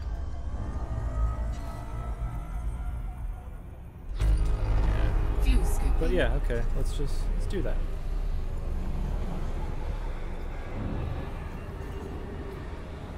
Fuel reserves at 25%. Yes, I'm aware.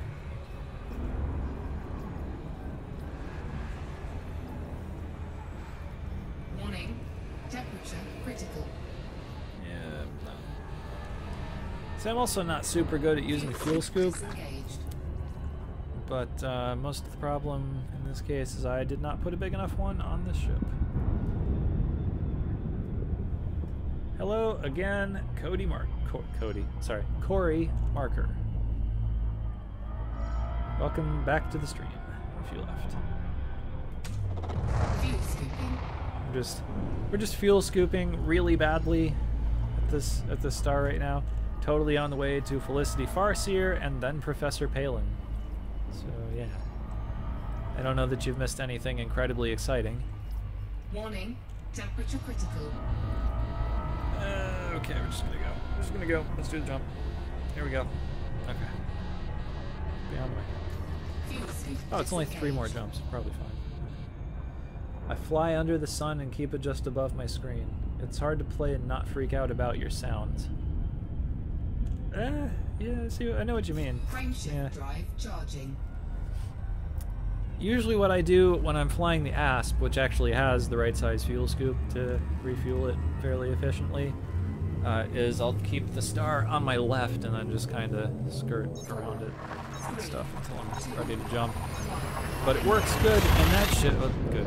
It's good. It works well in that ship because I have, you know, the Class 6 fuel scoop, which is what I should have in this ship, but I've only put in Class 4 fuel scoop. So it's not quite big enough to give me the amount of fuel that I need and the time that I should be getting it. So, you know, my fault, but yeah. I'm worried I'm burning up, but it's just your alerts. Laugh out loud. Well, if you're playing, yeah, I could see how that would do that. Yeah. Disengaged. Okay. Frameshift I drive think it's the charging. jump after this one, and then we're there. I'm going to drink water really quick. 4, 3, 2, 1. Ah, that's much better. My throat was becoming very dry. I'm just landing at Farseer myself. Oh, very cool. Maybe I'll see you there. I think I have one more. Yes, it's this jump, and then I'll be in the system. Fuel scooping. I'm not going to worry about refueling right now. I'll be able to do Fuel that when I scoop land. disengaged. Frameshift drive charging. But even from Felicity Farseer, it's going to be a fair couple of jumps to get to Professor Palin, I think. 4, 3, Let's see. I think I've been streaming for almost 2 hours now. It is 1:38 a.m. here. So, I don't know. Depending on how long it might take to get to Professor Palin, I might cut the stream off after we do Felicity Farseer, but then I'll just save Professor Palin for the next fuel one scooping. or something like Fuel that. scoop disengaged. Depending on like how many jumps it's going to take to get there. I don't know. If it's only going to be 10 jumps or something, I don't know. Then yeah, we'll probably just go do it. But if it's going to be like 20 or more, I'll probably save it for the next stream. Something like that. Let's see. Well, let's see. We've got 2,000 light seconds to go. Let's just take a look really quick. This will be great. So now I can see what rolls you keep. Yeah, and I do have more than one roll for this. So yeah, we can totally do that sort of thing. Professor Palin, how far are you? That's far. Ooh, 389 light years. Ooh, yeah, we're probably just gonna not do that this stream. That's, yeah.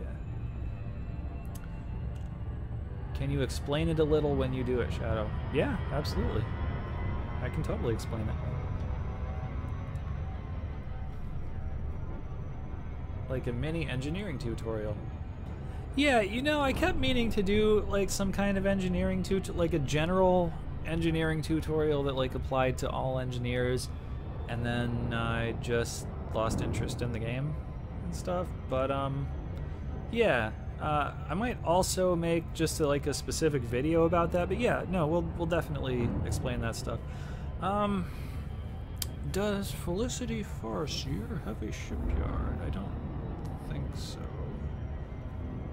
I'm thinking what we can do is, okay, even if Felicity Farseer doesn't have a shipyard, there's probably a space station somewhere around here, I would imagine. I wasn't paying attention. I'm gonna overshoot the thing. So maybe I can just transfer my Asp Explorer to this system. She does not. You have to land at the station. Okay, that's what I thought, but okay. Thank you for confirming that. So wait, is there a station right here near this planet? That would be handy. Then fly your ship from the station.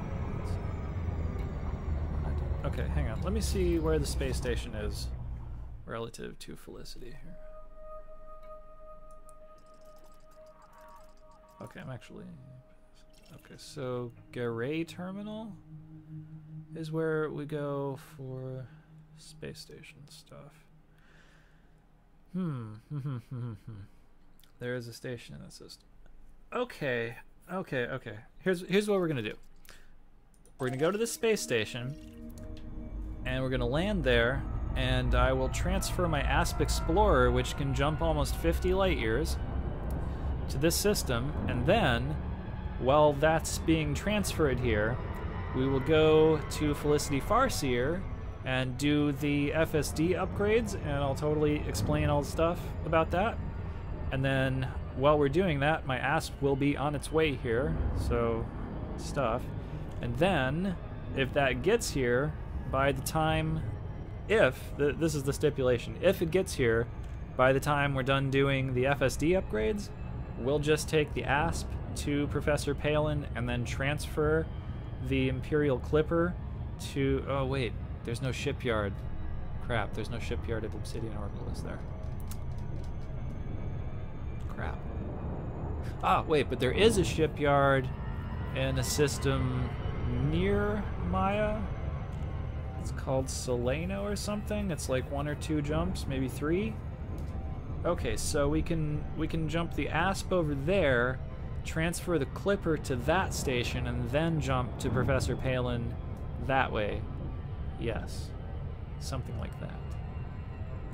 Okay, so tentatively, that is the plan. However, that is all stipulated on the ASP arriving before the upgrade to the FSD is complete at Felicity Farseer. So we'll have to see how long this is going to take. I don't think it will take a super long time because this was only like 100, slightly over 100 light years from where my ASP is. So I think it should probably only take like 15 minutes or something. Something like that. Hopefully. Hopefully. But, you know, if that doesn't work out, then we'll just save Professor Palin for the next stream. And then that'll probably be like that. And we'll still do Felicity for this stream, and I'll still explain all the engineer stuff and stuff like that. So, you know, we just won't be traveling almost 400 more light years this time if we don't get the ASP. But if we do get the ASP, then that's all on. So, yeah. Although, there is still the amount of time that it will take the Imperial Clipper to transfer like almost 400 light years out to the Pleiades. I think that will probably be something like a half hour or an hour. Even so, yeah, I don't know. We still might end up doing that. Well, you know what? If we get the ASP, we'll still jump out to where the Clipper will be transferred. But then, yeah, then I guess we'll still have to. So I guess either way, we'll be doing Professor Palin on the next stream on next Saturday or something like that. I never understand what is happening with the mass and optimal mass string rolls. Ah, yeah, that can be confusing. I'm not sure I super clearly understand that stuff myself. I'll see what I can explain.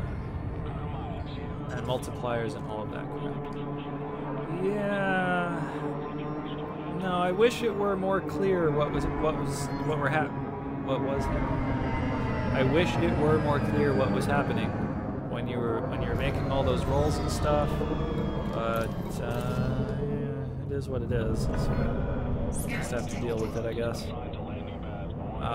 But yeah, no, so okay, so we'll land here real quick, transfer the ASP, then we'll hit Felicity, and then we'll see what happens.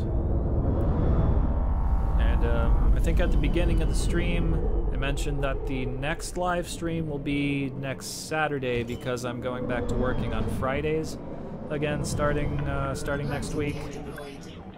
So if you didn't catch that announcement at the beginning, then I'm just repeating that now.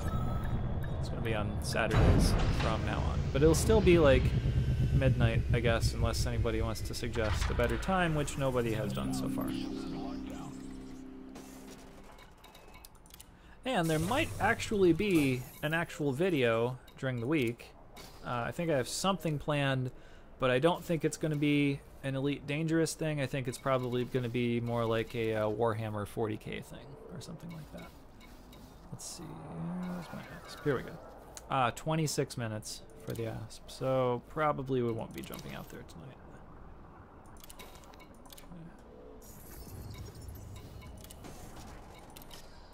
All right. So now.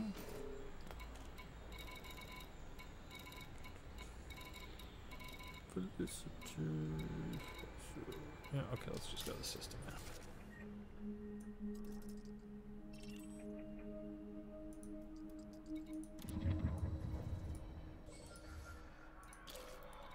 Okay. Alright, so the ASP is on its way here. It will be here in 26 minutes. I'm going full screen, laugh out loud. Be here in 26 minutes. But, yeah, I think, so, okay, so I think the plan is now that we will just go to Felicity Farseer, do the FSD upgrades, and then next week we'll jump out to Professor Palin and do the thruster upgrades. I think that's probably what we're doing. That sounds good to me, anyways. How come I'm not seeing the target thing? Frameshift drive charging. I don't know. 4, 3, There it is. 2, 1. Engage.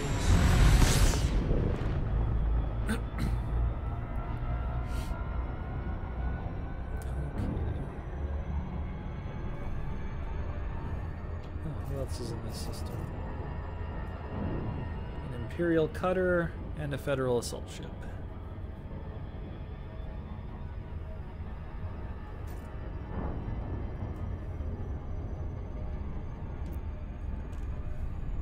Well, I guess a lot of people need to go to Felicity Farseer. That's okay. So everybody needs to upgrade their FSD.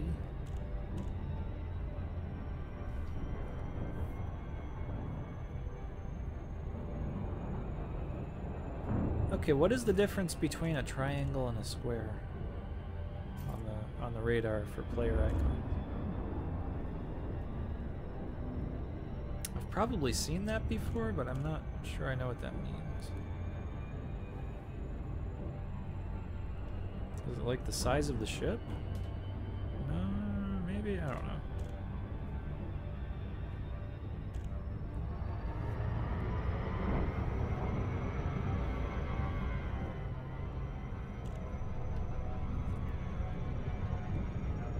Hard points deployed. Oh, that's the difference. Okay.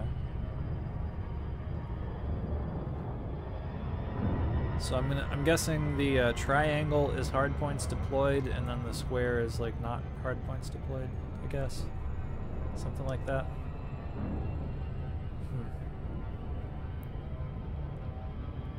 Yeah, I thought triangle always means hard points deployed. Yes. Huh. Okay. I hope that's not somebody, you know, getting pirated then by some douchebag. That would suck.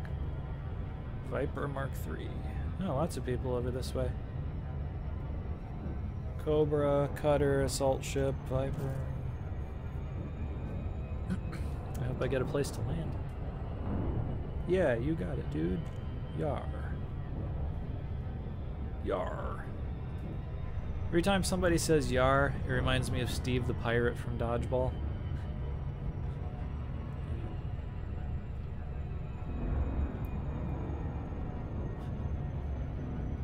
Steve the Pirate be in no man's debt. But I'll make you a deal as true as the North Star.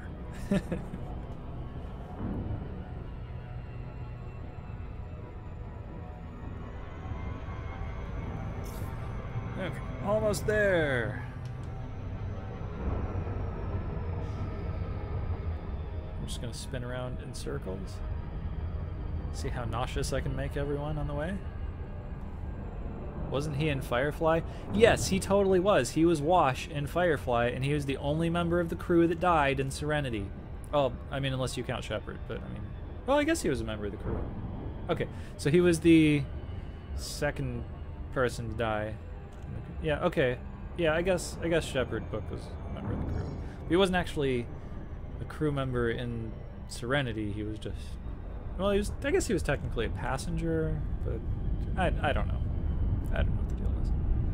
But okay, so I mean, Wash was the only like hard crew member who died in the movie. But yeah, Steve the Pirate, totally Wash in Firefly. Yes. Alan Tudyk. I guess, yeah, I think that's his name. Yeah, I'm not really sure, but I think that sounds right. Yeah. He's also in other stuff, but I can't think of anything at the moment. And I've come in way too steep to hit this, so now what I'm going to do is fly past it a little bit and turn around. Yeah, Alan Tudyk. That sounds right. I think that's it. There we go. Okay.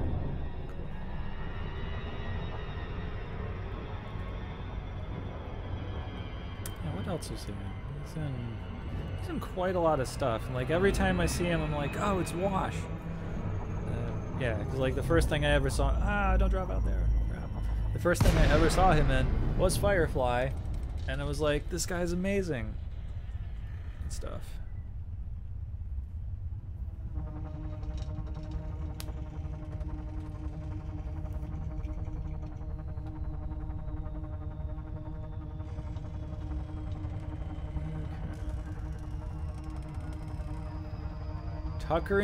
Tucker and Dale versus Evil. Yes, that movie was great. Yeah. I don't think you can. Oh, you can boost during this? Wow, I didn't realize that. I'm not sure that's actually affecting the speed there. Okay. I guess you can. Tucker and Dale versus Evil. Yeah, that kid just like falls into the wood chipper. That movie was pretty good, yeah. I'm just gonna let it go, it's fine. Ah, 30 kilometers. Ah, now I'm gonna boost. Yeah, I should have. Okay, see what I did was I headed like straight for it, whereas I should have just like come in a little bit like higher, and then I would have not dropped out of glide right here. Crap. So now I'm gonna lay on the boost and do a lot. So we got 20 kilometers to cover. My fault. I haven't actually seen that movie in a while, Tucker and Dale versus Evil. Oh, speaking of TV though, I hope everyone has watched season 2 of Stranger Things by now. I'm not going to give you guys any spoilers, but just, you know, and if you don't know what Stranger Things is, you live under a rock, but mostly go watch Stranger Things and then watch season 2 of Stranger Things and do so immediately. Yep, go faster during glide if you keep boosting. Oh, okay, I guess it does. I have hit boost during glide before and I couldn't ever really tell if it was making a difference. Okay. Pad 5. But yeah, go watch Stranger Things immediately. Because everybody needs to do that. It should be like the law that you have to watch Stranger Things, like as soon as it's available. I've got people coming over Sunday to start watching season 2. Oh, well you better like make sure they've got the entire day free, because like you're gonna watch it all in one go, so. Like, because it's not possible to start watching Stranger Things and then be like, okay, I watched one episode, let's go do something else. It doesn't work that way, I'm sorry. Like, you watch an episode, and then not like 9 episodes later, because there are only 9 episodes, so 9 episodes later, you're like, that's it? There's no more? I quit my job for this, man. Like, no, like, I'm not, well, you're not gonna quit your job, but like, it's good. Just, yeah, so, yeah, okay. Yeah. Also, I've started watching Star Trek Discovery, and I had heard mixed things about it. Like, some people were telling me it was really good, and then some people were telling me it was not good. And I was like, okay, I'm just gonna watch it and see what I think of it. And, okay, please explain these roles so I know what to do. Okay, I will explain. Yeah, I didn't know and started watching season 1 and got stuck until I was finished. Yeah, see, that's the way Stranger Things goes. That's just how it is. That's that kind of show. It sucks you in. Yeah. And like, it's not regretful being sucked in. You're like afterwards, I'm like, oh, I was so glad I was sucked into that. Like, yeah, but it's that, yeah. So anyways, and then I started watching Star Trek Discovery, and I think, I want to say, against my better judgment, I'm enjoying it. like I watched the first couple of episodes, and it was like Captain, I don't even remember her name, Asian lady captain and stuff, and I was like, oh, this is so SJW. Like, every like senior officer is a woman, and you know, like, most of the people on the ship are aliens, and the Klingons are supposed to be like the Republicans and stuff, and like, this is really SJW. And then I watched the 3rd episode, and I was like, okay, I can live with this, even though it is still largely SJW, like, in message and stuff, but it's not bad. I haven't watched the whole thing yet, but it's okay. Like I said, against my better judgment, I'm enjoying it. Okay, so anyways, enough of that. Let's do the engineering. Okay, so, oh, you know what? I'm going to cash in my card of graphics. Not that I need reputation with Felicity, but I'm just going to do it. Because last time I had a bunch of data to sell, I encountered that Thargoid, and then I was destroyed. So let me just do that real quick. Okay, so here we go. We're going to upgrade the frameshift drive. Yeah, okay, she also does other stuff. So she can do engines, right? No, I can't stand watching long Klingon dialogue. Oh, that is another thing that kind of pisses me off about Star Trek Discovery, though, in addition to the SJW thing. Why do the Klingons look like that? See, I am an old school Star Trek fan. I like the original series. I love The Next Generation and DS9 and Voyager, right? Star Trek Enterprise doesn't exist. That show never happened. It's bad. So that's not canon. But these other shows, the Klingons look a certain way. And yes, in the original series, the Klingons look different from the Klingons in the rest of Star Trek. However, there was an explanation for that at one point in DS9 when they time traveled back to the original series, and then Worf's like, we do not speak of it with outsiders, right? But I think there actually is like a thing that happened. But now, why do the Klingons look like this? And like, come on, you could have them speak English when they're alone. Like, we'll just understand that they're speaking Klingon, and we don't have to read subtitles. Come on, really? I don't want to read subtitles. That's not what I came here for. Yeah, the new Klingons are not good. Mog echota. You know what? I actually have the Klingon dictionary. Do I have to go get it out and look up what you just said? Like, I'll do it, but I don't want to. So, but I'm gonna go on with what I was saying about the engineers really quick. So, engine. So I'm not upgrading engines right now, but she can upgrade engines. So we're just gonna take a look at it. Yeah. So she can upgrade engines, but she only does to grade 3.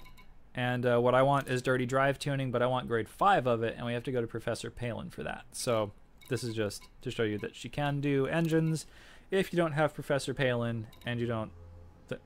I think Google Translate does a translate to Klingon too.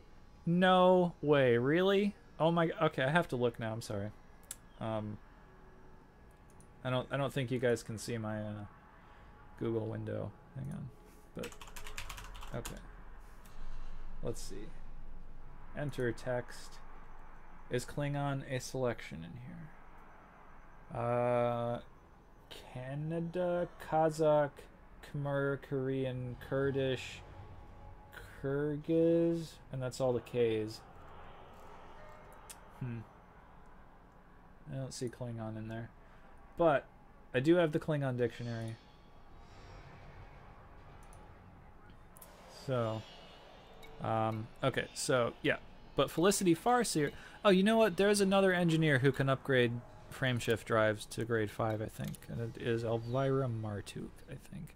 But anyways, okay, so let's find increased ranged grade 5. And you know what? After I do this increased FSD range upgrade and I talk about it and stuff, I'm going to go get out my Klingon dictionary. Oh, no, it's buried in the closet. Crap. You know what? Never mind. I'm not going to go dig through all that stuff. I was going to say I was going to get it out and translate that, but no, it's buried. I don't want to. I remembered where it is. Sorry. You know what? Okay, so let's just do this, and then we'll forget about the Klingon stuff. But yeah, I don't like reading subtitles on the new Star Trek. Okay, so I have 9 attempts at this. All right, so yeah, we'll make this like a little tutorial. So I'm just going to explain everything. So if you already know this, that's cool, but I'm going to explain everything. All right. So all of your things that are available to be upgraded are over here, and there are several different things that you can... They're like different aspects of pieces of equipment that you can upgrade, but you can only put one of them on a piece of equipment at a time, and if you do more than one, it'll overwrite what you just had on there previously. So you can do this, where it will like put some shielding around your frameshift drive, which the practical effect of that is that if you come under fire or something, it will be harder to damage your frameshift drive, and it will be easier for you to get away, I guess, is the upshot of that. Then there's this other upgrade called Faster FSD Boot Sequence. The practical effect of this is that sometimes you don't have enough power to run all of your systems at one time when you have all of your hardpoints deployed. So no faster boot and increased range at the same time. No, you can't do those at the same time. Sorry. So yeah, if you did one right after the other, the second one would overwrite the first one. Yeah, that's how it works. But the practical effect of the faster boot sequence upgrade is that if you have to shut down your FSD, like while you deploy your hardpoints or something, it won't take as long to turn it back on. Can I look over here? Yeah, okay. So if I go to modules and I look at my frameshift drive, I don't know if it will tell me. No, okay, it won't. I was hoping it would tell me how long it would take to boot up in here, but it doesn't. But I think something that you can see, you know what, in fact, we're not doing an upgrade yet. I think we can go into outfitting and, or not optional, I mean internal. I think we can look at the frameshift drive. I guess I have to go to browse, maybe. I think we can look at frameshift drives and hit this, and it will tell us how, okay, yeah, boot time, 10 seconds. I think that's the same for all, let's see. Oh, I did not know that. You're streaming in mono on purpose. No, I am not streaming in mono on purpose. Actually, people mentioned to me earlier that I was only coming out of like the left speaker or something, and I don't know what the problem is. I'm gonna try to have this fixed by the next stream, but I don't know what's going on with that. So, yeah. Nope. I would rather have the increased range. Thank you. Laugh out loud. Sometimes you can get extra bonus effect that modifies the boot time. Yes, you can. We'll get to that when we actually do the upgrade. I'll talk about bonus effects and stuff. Oh yeah, that's the best case scenario. Okay. But yeah, I believe that the boot time is the same for all frameshift drives, so 10 seconds. So if you do if you do the boot time upgrade, it'll just make that faster. So like if you are under attack and you need to get away, then your frameshift drive will boot up faster than 10 seconds. Right. So okay. Faster boot sequence is what it says. Yeah, okay, but what we're doing is increased range, and that is pretty self-explanatory, I think. So there are 5 grades, and to get to another grade with an engineer, you just do smaller upgrade, or you start out with the small upgrades. So atypical disrupted wake echoes for the grade 1. These are something that's pretty easy to come by. So if you just do this upgrade like several times, you'll get to like grade 3 real fast, and then you can just do grade 3 a bunch until you get to, you know, grade 4, and you can just do grade 4 a couple times until you get to grade 5. And that's real easy because usually only the grade 5 things take like not super rare materials. Some of them take super rare materials, but this particular upgrade doesn't take incredibly rare materials. So I have 9 attempts with this. So right here displays all the different resources that you need to have, and thank God they removed the commodity requirement for this. You used to have a commodity, but you don't anymore. So what it takes to do this is arsenic, chemical manipulators, and data mined wake exceptions. So yeah, I'm not going to explain where to get these because it's, I mean, it tells you right here if you just mouse over them and stuff. But yeah, so now, okay, right here you can see what this is going to do for you, what this upgrade's going to do. So if I click on this, oh, it helps if you click on the right thing too. Number 5. Okay, here we go. I have those. Okay.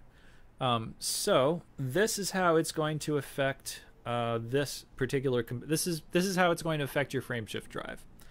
So optimized mass is what you want for your frameshift, for your increased range FSD upgrade right here. So the best outcome that we can hope for without any secondary effects, because with secondary effects it can actually go over this a little bit if you get an amazing roll, say, could go over that. But if you don't get an amazing secondary effect and you just get a real good roll, the best outcome you can hope for is to increase your optimized mass by 50%. And optimized mass is the thing that's going to make your ship jump farther. So that. Power draw, I think that's pretty self-explanatory what it does. But what it's saying is it's going to increase the power that this particular component requires to operate. So the most increase you can expect to get on that is 25%. So this particular component will take 25% more power to operate. Or if you get a real good roll, the largest increase in power draw you can expect to get is 11%. Now there are secondary effects that you can get that can modify that to be better or worse than that, but without those, it's within this window. Integrity, you never really have to worry about unless you're getting into like real heavy combat where your shields are likely to go down and stuff, but this is like basically how much HP this component has. And then mass is how heavy this component is. Now the heavier you get this your frameshift drive, that will affect your jump range. So if it only increases by 20%, which is the best outcome you can hope for, then it won't affect your jump range as much as if your mass increases by 45%. Now that, again, that's only the mass of your frameshift drive. It's not the mass of your entire ship. That would suck, but it can increase by 45%, and if you get a secondary effect, it could increase it further than that, which would be bad. So what we're going to do is we're going to hit preview outcome, which I think is a stupid button to have to hit to get to where you actually do the roll. I think it should be called something else. Let's see. So the other ones don't matter. So the other ones don't matter how long they are, as long as the optimized mass is as high as possible. No, well, if you have power to spare on your ship, I think I do on this ship, then power draw and integrity, yeah, then, you know, you kind of don't really care what those are, but you don't want the mass of your frameshift drive to go up a whole lot. You want to keep that, you want to try and keep that low. I mean, your mass is going to increase. It's going to. Like, it can't not. Like, this says that it's going to by at least this much, right? But if it went all the way up, that would probably be bad. But at the same time, if you took a roll and your optimized mass went all the way to the right, like it was maxed out right here, and you had a roll where it was that, and your regular mass was all the way to the left, I would probably keep that roll. Like the benefit here will outweigh the loss here, I think. If I'm wrong, somebody correct me. I don't want to be telling you incorrect information, but I think I would keep that roll. Now, if power is an issue for you, you might want to look for a roll where your power draw is not maxed out to the left here. But again, if you're in a ship like me with a grade 4 upgraded power plant, it's fine. It's not that big a deal, really. This is good info, Shadow. This is what I need. Okay, great. I'm glad I'm being helpful right now. Okay. So, okay, I'm going to go ahead and do the roll, and then we'll talk about what happened after the roll happens. Okay, so we're going to hit view cost and generate, and then it's going to tell you again what materials you need to do it, how many attempts you have, and it's going to tell you generating this modification will cost resources regardless of whether or not you choose to accept the results, and then you can do it or not. So we're going to hit generate, and then it's going to go ahead and do this. I had 5 attempts, and none of them gave me better optimized mass. Oh, that sucks. I mean, yeah, sometimes stuff sucks. Yeah. Ooh. Look at that. Boot time. Boot time is decreased by 10%. Ooh, okay, see, alright, this is actually what I was just talking about, so that's kind of a good thing to have happen. Now, what you can do, if you're not sure what the results of something are going to be, is you can go ahead and apply this, and if you don't like the result, you can just roll again, and your next roll will overwrite this, basically. I think I have been wasting rolls. That's possible, it happens. But I'm going to take this roll because this is kind of what I was just saying. Now, it's not completely maxed out to the right, but I did get 47% out of a possible 50%. So that's pretty good. But at the same time, the mass went actually more, it increased more than the maximum amount because of this secondary effect. So there can be other secondary effects that happen besides these. There's not the only ones, but I'm going to take this because of this boot time decrease that I just got. So 10%. So that means that my boot time will actually now be 9 seconds rather than 10 seconds. So yeah, that's not bad. You'll need to do the calculation for the point that extra mass hurts too much. Yeah, but I mean, you could calculate that, but we could also just apply this like this, and then we'll just exit out. Now, before I did this upgrade, my maximum jump range was 16 light years and some change. Now, what we're going to do is look over here, and we'll go to the Functions tab, and we can see, okay, we can see that the maximum jump range is now 23 point... my mouse is gone. Oh, it's not over here. Sorry, no mouse on this. My maximum jump range is now 23.69 light years. I'm actually pretty happy with that. I was really only expecting like 22 or less, actually. So that's not bad. Plus, I got that boot time increase. And let's see here. Oh, we have to go to outfitting to look at that. So the boot time was 10 seconds. So if we go into core internal, we look at this frame. Oh, I don't have to do this. Okay.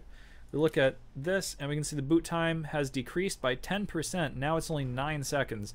Now, yeah, you could get a better boot time decrease than that if you did the actual boot time upgrade and stuff, but I didn't do that upgrade, and I still got that benefit. That's a win in my book, plus 23 light years. Now 24.06 light years, that's like how much or how far you could jump if you had like no fuel, basically. 23.69 light years is what we're going to be jumping right now, like with maximum fuel. Because so this happens because fuel takes up mass, and then as you jump you burn fuel and your ship has less mass because you have less fuel. So if you had no fuel, you'd jump this far, but you wouldn't really jump at all because you don't have any fuel. So there's that.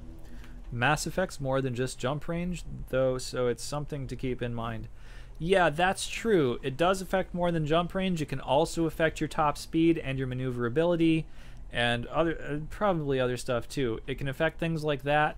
However, let's see, the mass okay, so the mass of this right now, let's see. Oh, not slash support. So let's look at modifications. We can bring up this tab. So here is what the frameshift drive started at. It was 20 tons to begin with.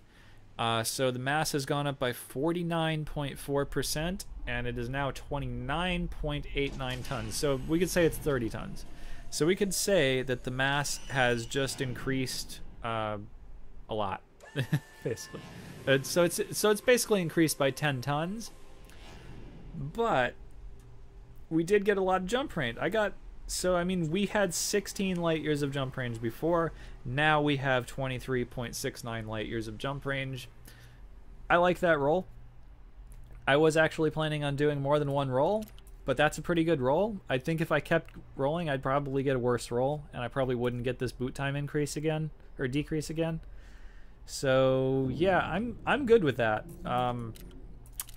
However, you know what? I could just do a couple more rolls. Just because. I mean, we came all the way out here and stuff. So if I do get a better roll, I'll apply it. Now, okay, so we already have the upgrade applied. So now when we look at the effects that the same, or wait, did I just hit the wrong thing? Oops. Yeah, okay, so we should look at the right thing. Okay. So now when we look at the effects that it's going to do, these effects are relative to the upgrade that we have applied. So the most increased in optimized mass I'm going to get is 1%, but I could get better power draw, probably worse integrity, and the mass could decrease. This positive right here means the mass could decrease a little bit. So if I keep rolling, I probably won't get any more increased optimized mass. But I could, maybe if I get a secondary effect, maybe. but I could get the mass of the frameshift drive to go down a little bit. So let's do a couple of rolls, because I have 8 more rolls on this. So let's do this. It's going to tell me this every time. I'll go ahead and generate, and I don't have to take the result if I don't want to. But let's just see what happens. But this right here means that it's way more likely that I'll get worse jump range and stuff, even though, ooh, well, maybe. No, okay, that really didn't do anything. Okay. So, all right, so we got some secondary effects here. So the optimized mass increased by 1%, but it was already in the red, so that really wasn't enough to do anything. Now, if I apply this, I'm going to get worse jump range, even though the mass of this component has gone down by 8%. I'm not going to apply this. So thermal load just means that this part won't run as hot, basically. I don't care about that at all. That doesn't affect me in any way. If heat is a thing for you, you might want to, you know, if you get a roll with thermal load, you probably want to take it, but I'm not worried about that. So I'm going to discard this roll, and we'll just do it one more time. So we'll go here, select increased range grade 5, and it's going to tell me the same stuff, and I'll do it again. I have 7 more attempts, including this one. So again, I'm probably not going to get any more increased range. If I did, I might take it, but yeah. So this is pretty typical of how these rolls are going to come out. Now my mass, max fuel per jump has gone down. That's a secondary effect I haven't seen before. So there isn't really anywhere that I've seen, I mean, there might be a website for this or something, but anywhere in the game that I've seen that will tell you what all the secondary effects could possibly be. But max fuel per jump range will go down by 3%, so I'll use less fuel when I jump if I apply this. And the mass of the frameshift drive has decreased by an additional 7% plus what I've actually rolled here. So it's gone down by, like 24% or something? 20%? Something? No, it's gone down by 24 points, but 20%. Okay. So I'm still not going to take this because I don't think that 20% decrease in mass is likely to get me any more jump range, because I mean, my optimized mass has now gone down by 12%. So I'm not going to take this. I'm going to do one more roll, and then I think that'll be it, and I'll probably end the stream after that. So we'll do increased range, preview outcome, and generate. So let's see what we get. Oh, also, you don't have to watch this every time. If you just like click in here, it'll skip this. Mic sounds perfect. Oh, is it coming out of both sides again? Okay. As I understand max fuel per jump, it means you can use more fuel in each jump, and it has the effect of actually helping increase your jump range. Okay. I guess I could see how that would work. Okay. Yeah, okay, it could be that. I guess I was just inferring from what it said, but if you actually know, then okay. I'll go with what you said. But yeah, again, I'm not going to take this roll because it will decrease my optimized mass. And I guess that's really just the thing I'm looking for here is optimized mass. And I had 47%. That will make it 46%. For only a 7% decrease in the module mass, not great with that. So, not going to take it. Tim, that's what I was told too, but not sure at all. I've read that in a couple of places, and Down to Earth Astronomy had that featured. Yeah, you're probably right. I was really just guessing, I guess. So I mean, I didn't actually. I was just So yeah, less max fuel per jump. So I mean, yeah, I'm sure you're right. So anyways, I'm not going to take this roll. I'm going to discard it, and that's all the rolls I'm going to do. Okay, so I hope that answered any questions you might have had about the engineering process, I guess. I don't know. If it didn't, let me know before I end the stream, and I'll just try and answer your questions. But having done that, and being happy with the jump range I got, and having another 400 or so light years to go to get to Professor Palin, I think we're going to end the stream here since it's been somewhat over 2 hours. And yeah. So the takeaway here is to focus on the optimized mass. Yeah, basically. Yeah. I mean, that's really the thing you're looking for when you're increasing your jump range is the optimized mass. Yeah. You could definitely say that, yes. Always nice to hash some of that stuff out with people who have done it before. Thanks. You're welcome. But yeah, so that is basically going to be the end of the stream. So again, the next stream will be next Saturday, not Friday, because I will be working on Fridays again. Again, and then I think at some point during the week I will have a video out, but it's probably not going to be Elite Dangerous. It's probably going to be stuff to do with Warhammer 40k. So stuff like that. So if you guys are interested in Warhammer 40k, you can check out that video. If you're not, you don't have to. You don't have to watch my videos if you don't want to. That's fine. I mean, if you guys are only here for Elite Dangerous, that's cool. But I'm like I was saying last week, I'm gonna start doing other stuff than Elite Dangerous. So like every video I put out is not gonna be Elite Dangerous, and even every live stream I do is not necessarily gonna be Elite Dangerous. Although the last one, this one, and the next one will be Elite Dangerous. But as for streams after that, I don't know. Could be whatever. Could be Warhammer. It could be something completely different. It could be a different video game, or I mean, it might be Elite Dangerous. I'm not saying it won't be, but you know, it's just yeah, just that basically. So yeah, cool. So anyways, yeah, next time Saturday midnight Eastern time, and yeah, cool. Thanks, Shadow. Off to bed myself. Good night. Good night, Tim. We'll see you next time. And good night, everyone else. Thank you guys for coming to the stream. And yeah, let's see. You have a great voice and you don't act stupid on your videos. You win the internet. I don't act stupid in my videos. I do sometimes. I'm not like the best person. But you are the first person to tell me I win the internet. Thank you. All right. Great. Thank you guys for coming to the stream. And if you're watching this when it's not live, thank you for watching. And let me leave a comment. Or you guys leave a comment down below. Let me know what you thought. All of that kind of stuff. Great. I'm out. Thanks, guys. I'll see you guys later. Thanks for watching. Bye.